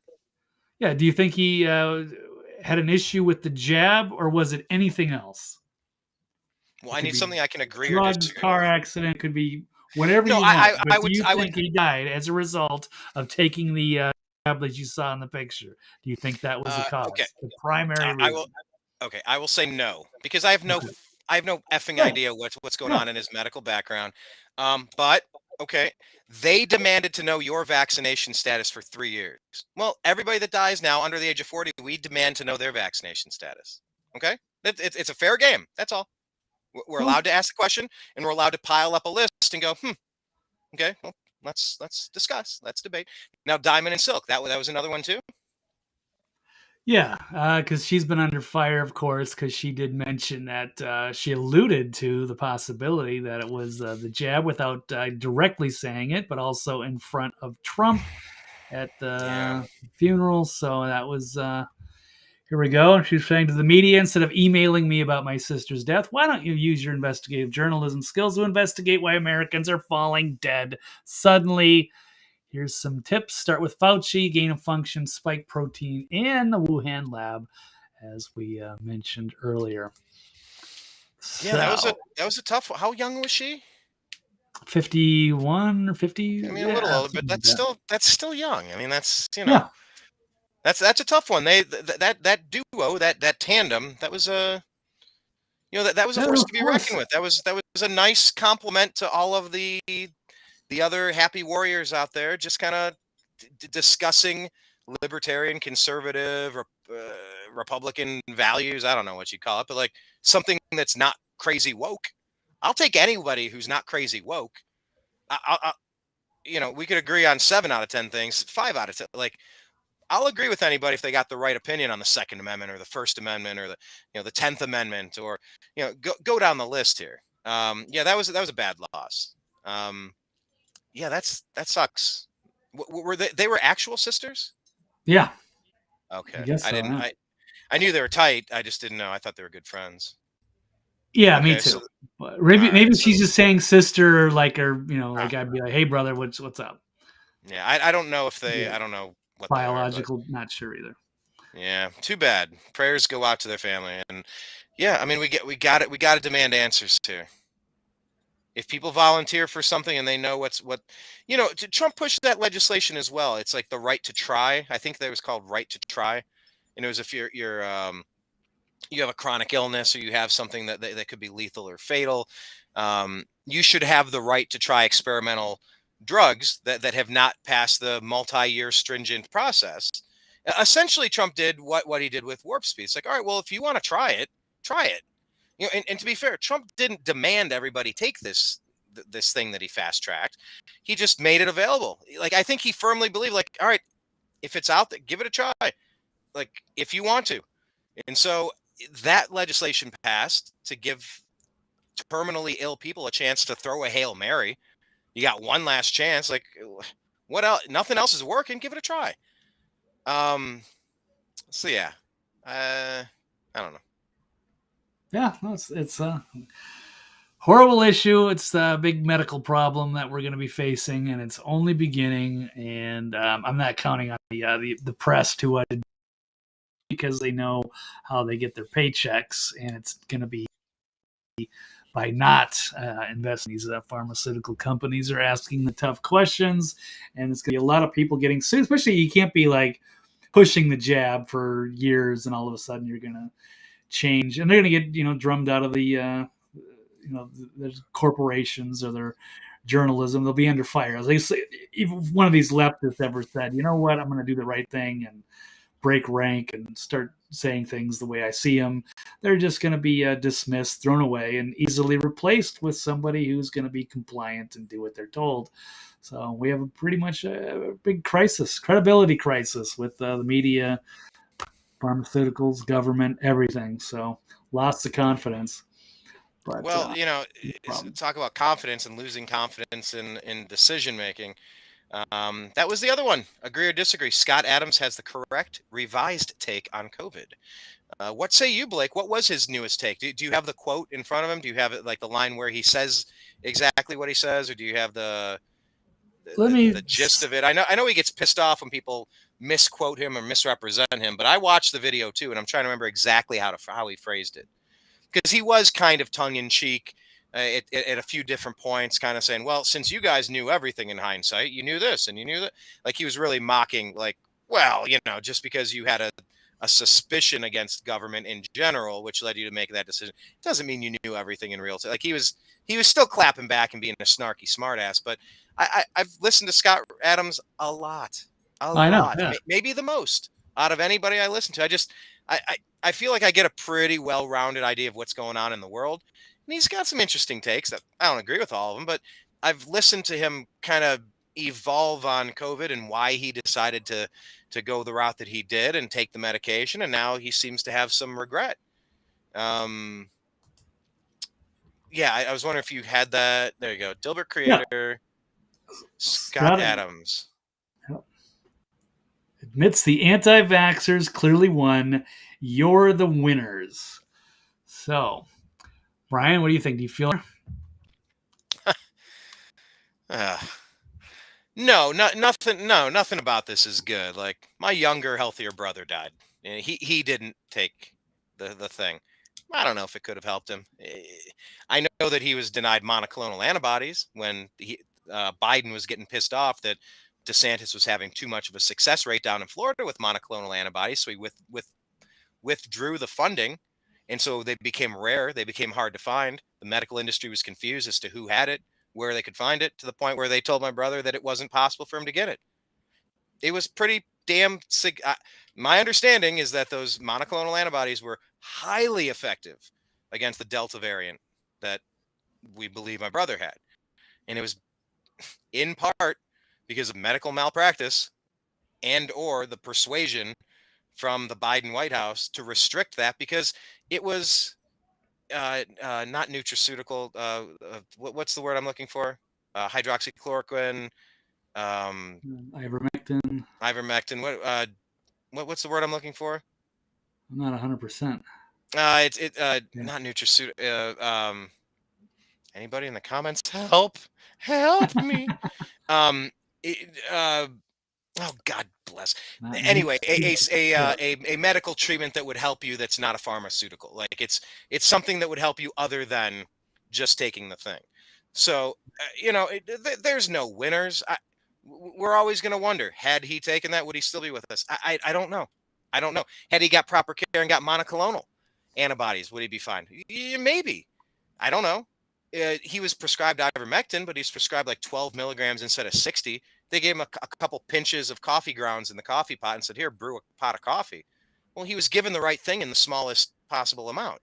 It didn't work at that small level. Could that have been enough to help him? Because he was on that. I just don't know. I mean, the hospital was so pushy to get him on a ventilator, get him on a ventilator, get him on a ventilator. I'm like, bro, you're not doing anything to help him. And they slid him into a ventilator and into the grave. It happened pretty quick. So, I don't know if him taking the thing would have helped that. I wish he was still here, obviously. I didn't take the thing. You didn't take the thing. Most of the ton of people that are the closest to me haven't taken the thing. And we're doing fine, just fine. So in the regard that Scott Adams is, he's going to kind of forever, or at least for a long while, be worried now that the other shoe might drop, that he might, that it's possible he could suffer some sort of secondary consequence from taking it. I mean, what say you, Blake? A lot of people. No, a lot of people that are freaking out about that, and then Elon Musk chimed in too. That was one of the major reasons that became a huge story, was that he said, I get the second booster, and he felt like he was going to die for a week, and he said he had, I don't know, it was a cousin or a nephew or something like that, or a friend close that with the heart. So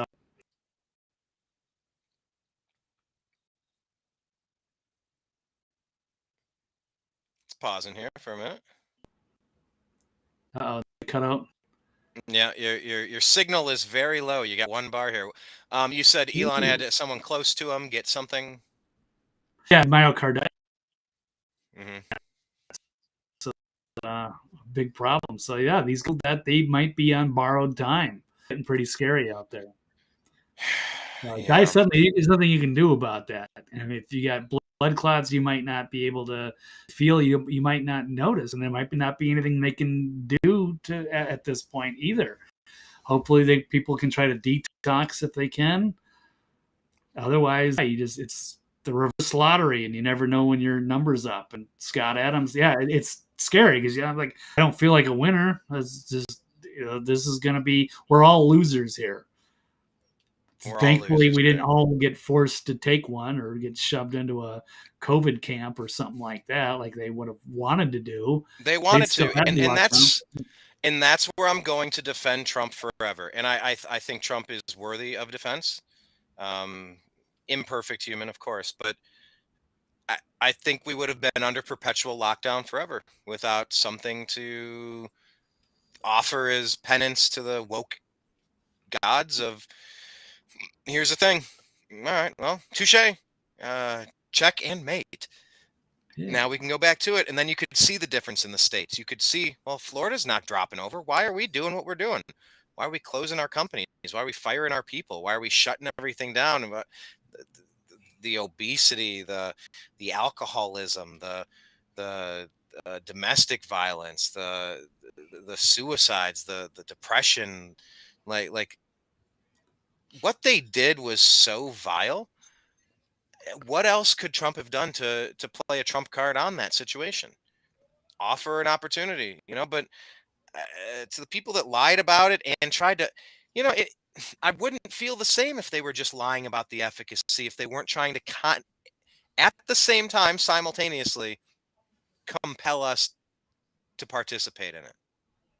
It's like Dave Chappelle said about the transgender issue.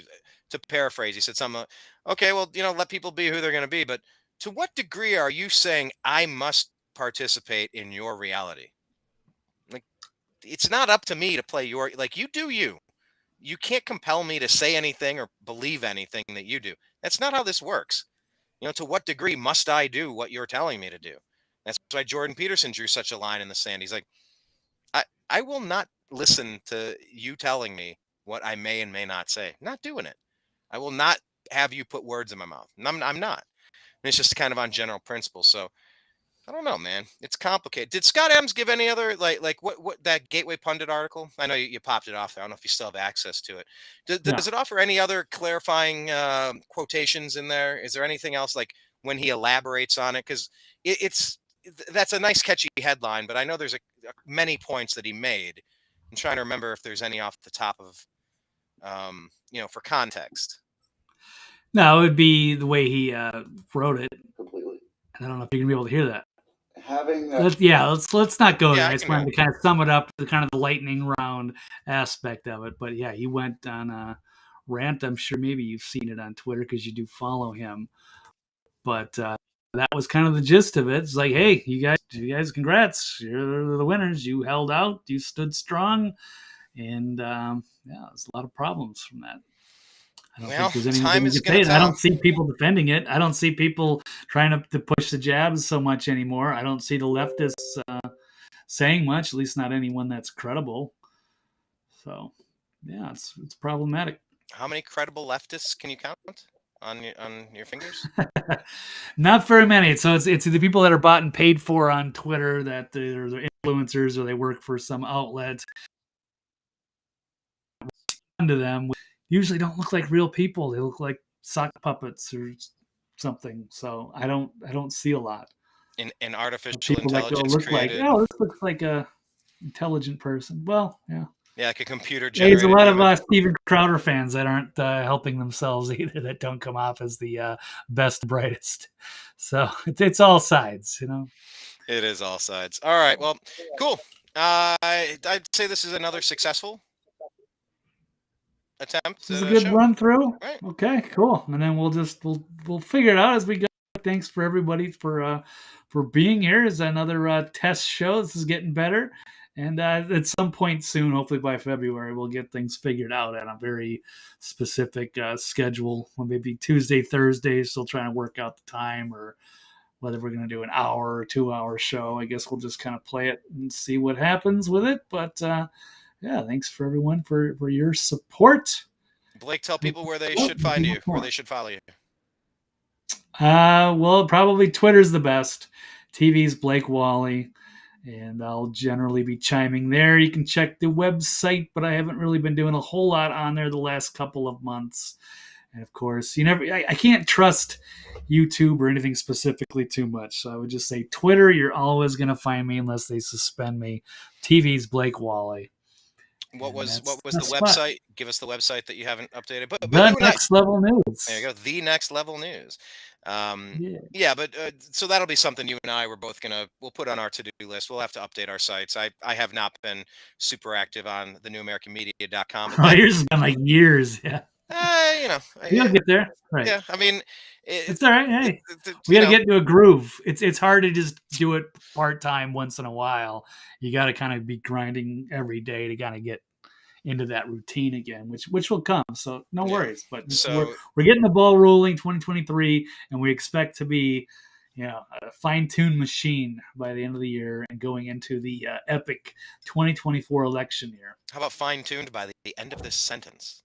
Yeah, but check out thenewamericanmedia.com. It is the homepage, at American_media_ on Twitter.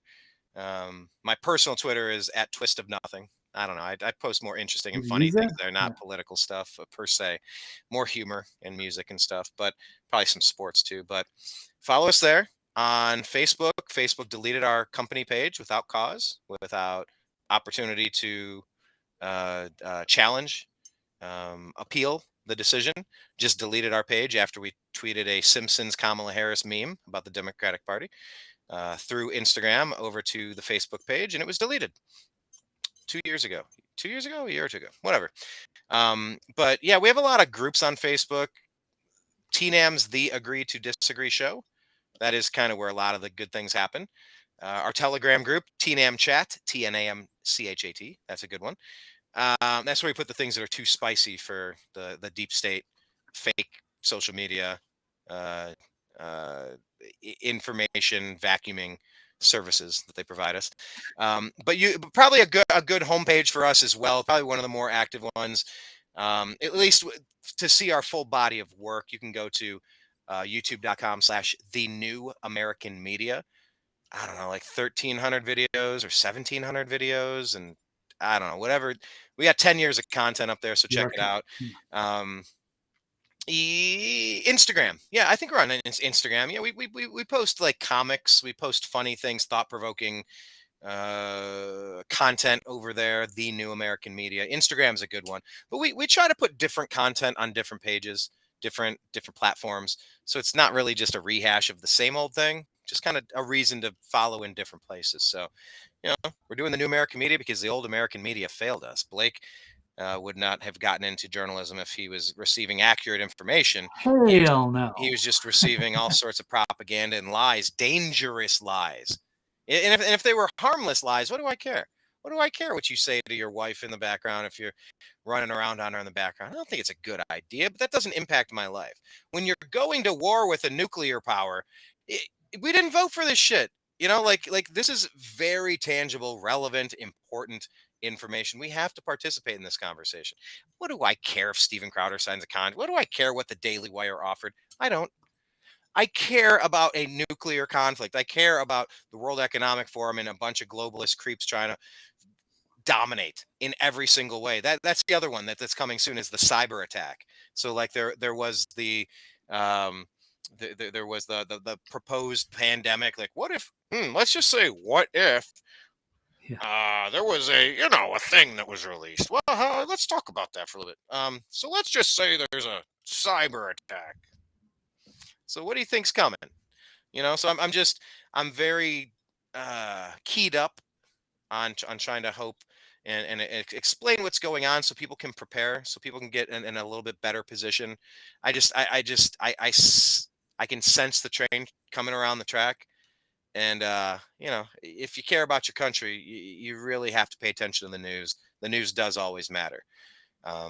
So yeah, that's the mission statement of the New American Media. And that's my task when I went to journalism school. That's what we talked about, telling the story and telling it accurately. And I really despise being lied to. I really dislike being lied to.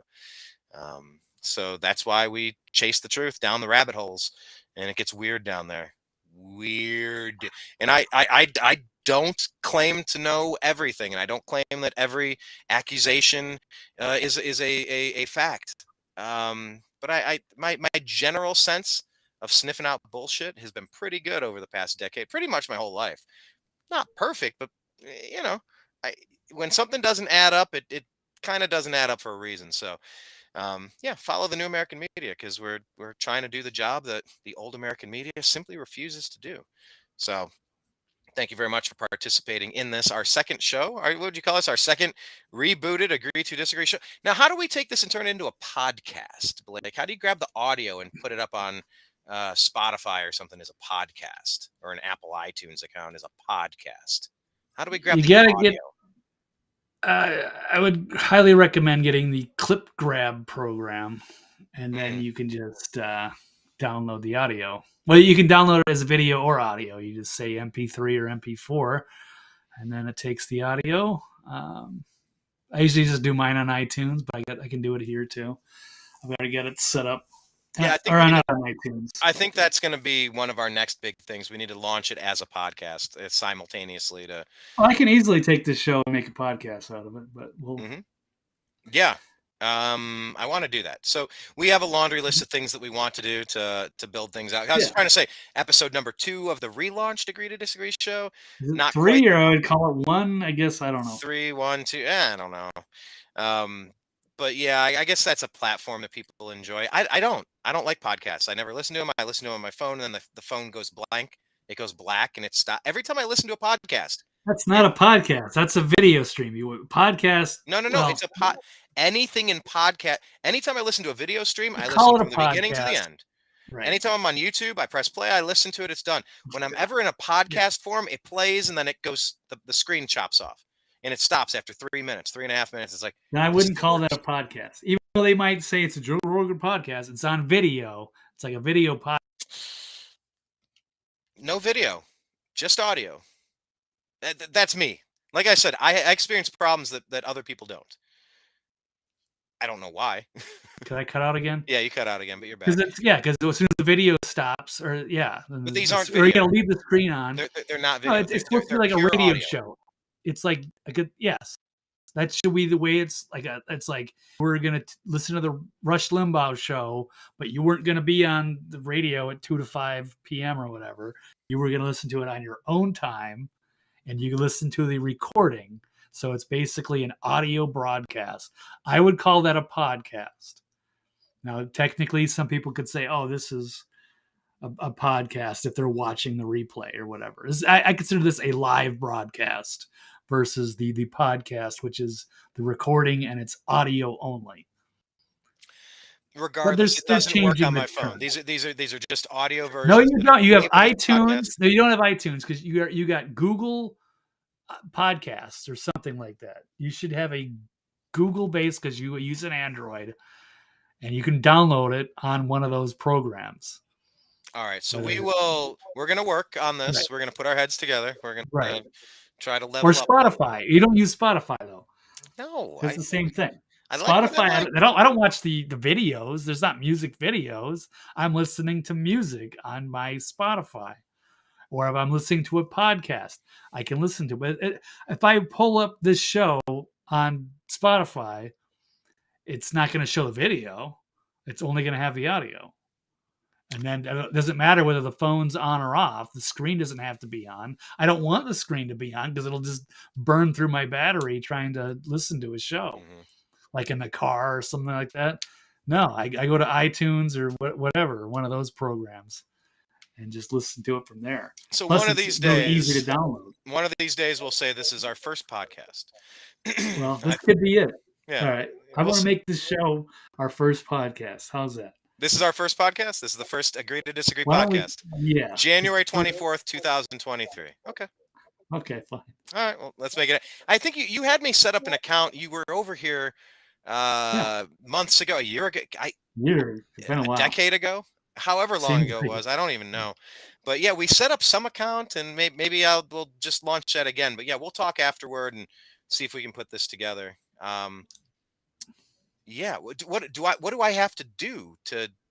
You said this is episode 1, but the stories are timely. So what do you need from me, Blake, to get it going? What do you need from? Because we set it up before. I don't know. I'm looking through my list here, my yeah. book I'll of tell you the programs to use. You don't have to worry about it now. And yeah, else needs to what was the site though? hear that. What did we set up? This is Anchor.fm. Anchor. Okay. Yeah, I probably have that. Anchor.fm. Clip Grab is the program. You download the show, and then you're still going to have to go through an audio editor or video editor. Doesn't matter. Put the show there. Found it. You I want have to the put it in the login and the beginning. password. Be the intro. You need some bumper music. I like bumper music. But down the technical detail. Okay. But it's not too hard. Once you get a couple of so good times. Okay, cool. Well then, Yeah, yeah, people you can and get I. us on Apple or Google or Podbean, or there's a whole Spotify. There's a whole bunch of places Yeah, where I you just want can to press the download button where it goes podcasts. to everywhere. What's the everywhere button? Well, we're doing it on Restream. We're on 4 channels right now. We'll probably add a Rumble and some other stuff, D Damn right, Live we're adding a Rumble. or Twitch, so we can do multiple streams video wise, and then audio wise it automatically does it for the most part. Once we Okay. get it on Anchor and we get a few shows going, it'll pick up the RSS feeds, and then it'll shoot out to we want it to be on Apple, Google, Spotify, and several others wherever they get them. There's a few other spots, iHeartRadio, yeah, stuff like that. All right. So Good times. you text me, Blake. Tell me what you need from me so that we can make this uploaded as the first podcast. Just tell me what you need from me, and I will participate. All right, we'll do that off the air. Right. Okay. All right. Well, are you sure you don't want people? No, that'll only be Do for our people want to know, Patreon or they want to start a subscribers. podcast? Maybe we're doing a podcast about how to set up a podcast, and then I can run them through that. Once again, we're back to Inception, the dream within the dream, right? Yeah, there you go. Okay. Well, cool. Blake, thank you for participating in today's program. Perhaps Agree to Disagree podcast number 1. Legendary. This could be the day that it all changed. This could be the day that we're going to look back on. Yeah. And we're going to say, wow, I cussed a couple of times. I didn't know I was going to cuss. Wow, we touched a couple radioactive topics and we survived it. Yep. We will look back. Scholars, hundreds of years from now, will be combing through the Smithsonian and picking up, wow, the podcast number 1 was January 24th, 23. It'll be a trivia question someday. Future Jeopardy. I like this. Right. When was Blake and Brian's first podcast? Oh, 12423. Thank you. 12423. That sounds like a gym code locker or something, or a locker code on your like in the hallway in high school. Sure. 12423. 12423. Okay, 12423. I digress. Exactly. Okay, cool. Well, Blake, thank you so much, and we're gonna consume the news tomorrow. We're gonna distill it into bite-sized pieces that make sense. We're gonna add our perspective and talk to you again. When are we doing this again? You said Thursday. We want to do this Thursday. I think Tuesday, Thursday. I'd like to kind of keep that schedule, and we're not really sure about the exact time. I kind of prefer to do 3 p.m. Eastern, but that's not always going to work. But we'll see. We'll going forward, but we'll definitely try to knock out a show Tuesdays and Thursdays, and we'll see how that goes. Heck and yeah. we'll be totally changed by my next year. Who knows? Maybe Daily Wire will give us a big contract, and we'll be in the studio doing 5 days a week. And then other people will produce it. We won't even have to worry about it. But we'll see. One day at a time. I'm a fan of the fact that, I can envision a time when we're going to have a production team that can kind of, although, I mean, we're kind of producing everything we need to produce here for the most part. It's just, that's the way we have to do it. Yep. In the beginning. We're just going to have to do everything until next time, folks, I appreciate you. I love you. And we'll talk again soon. Take care. Peace.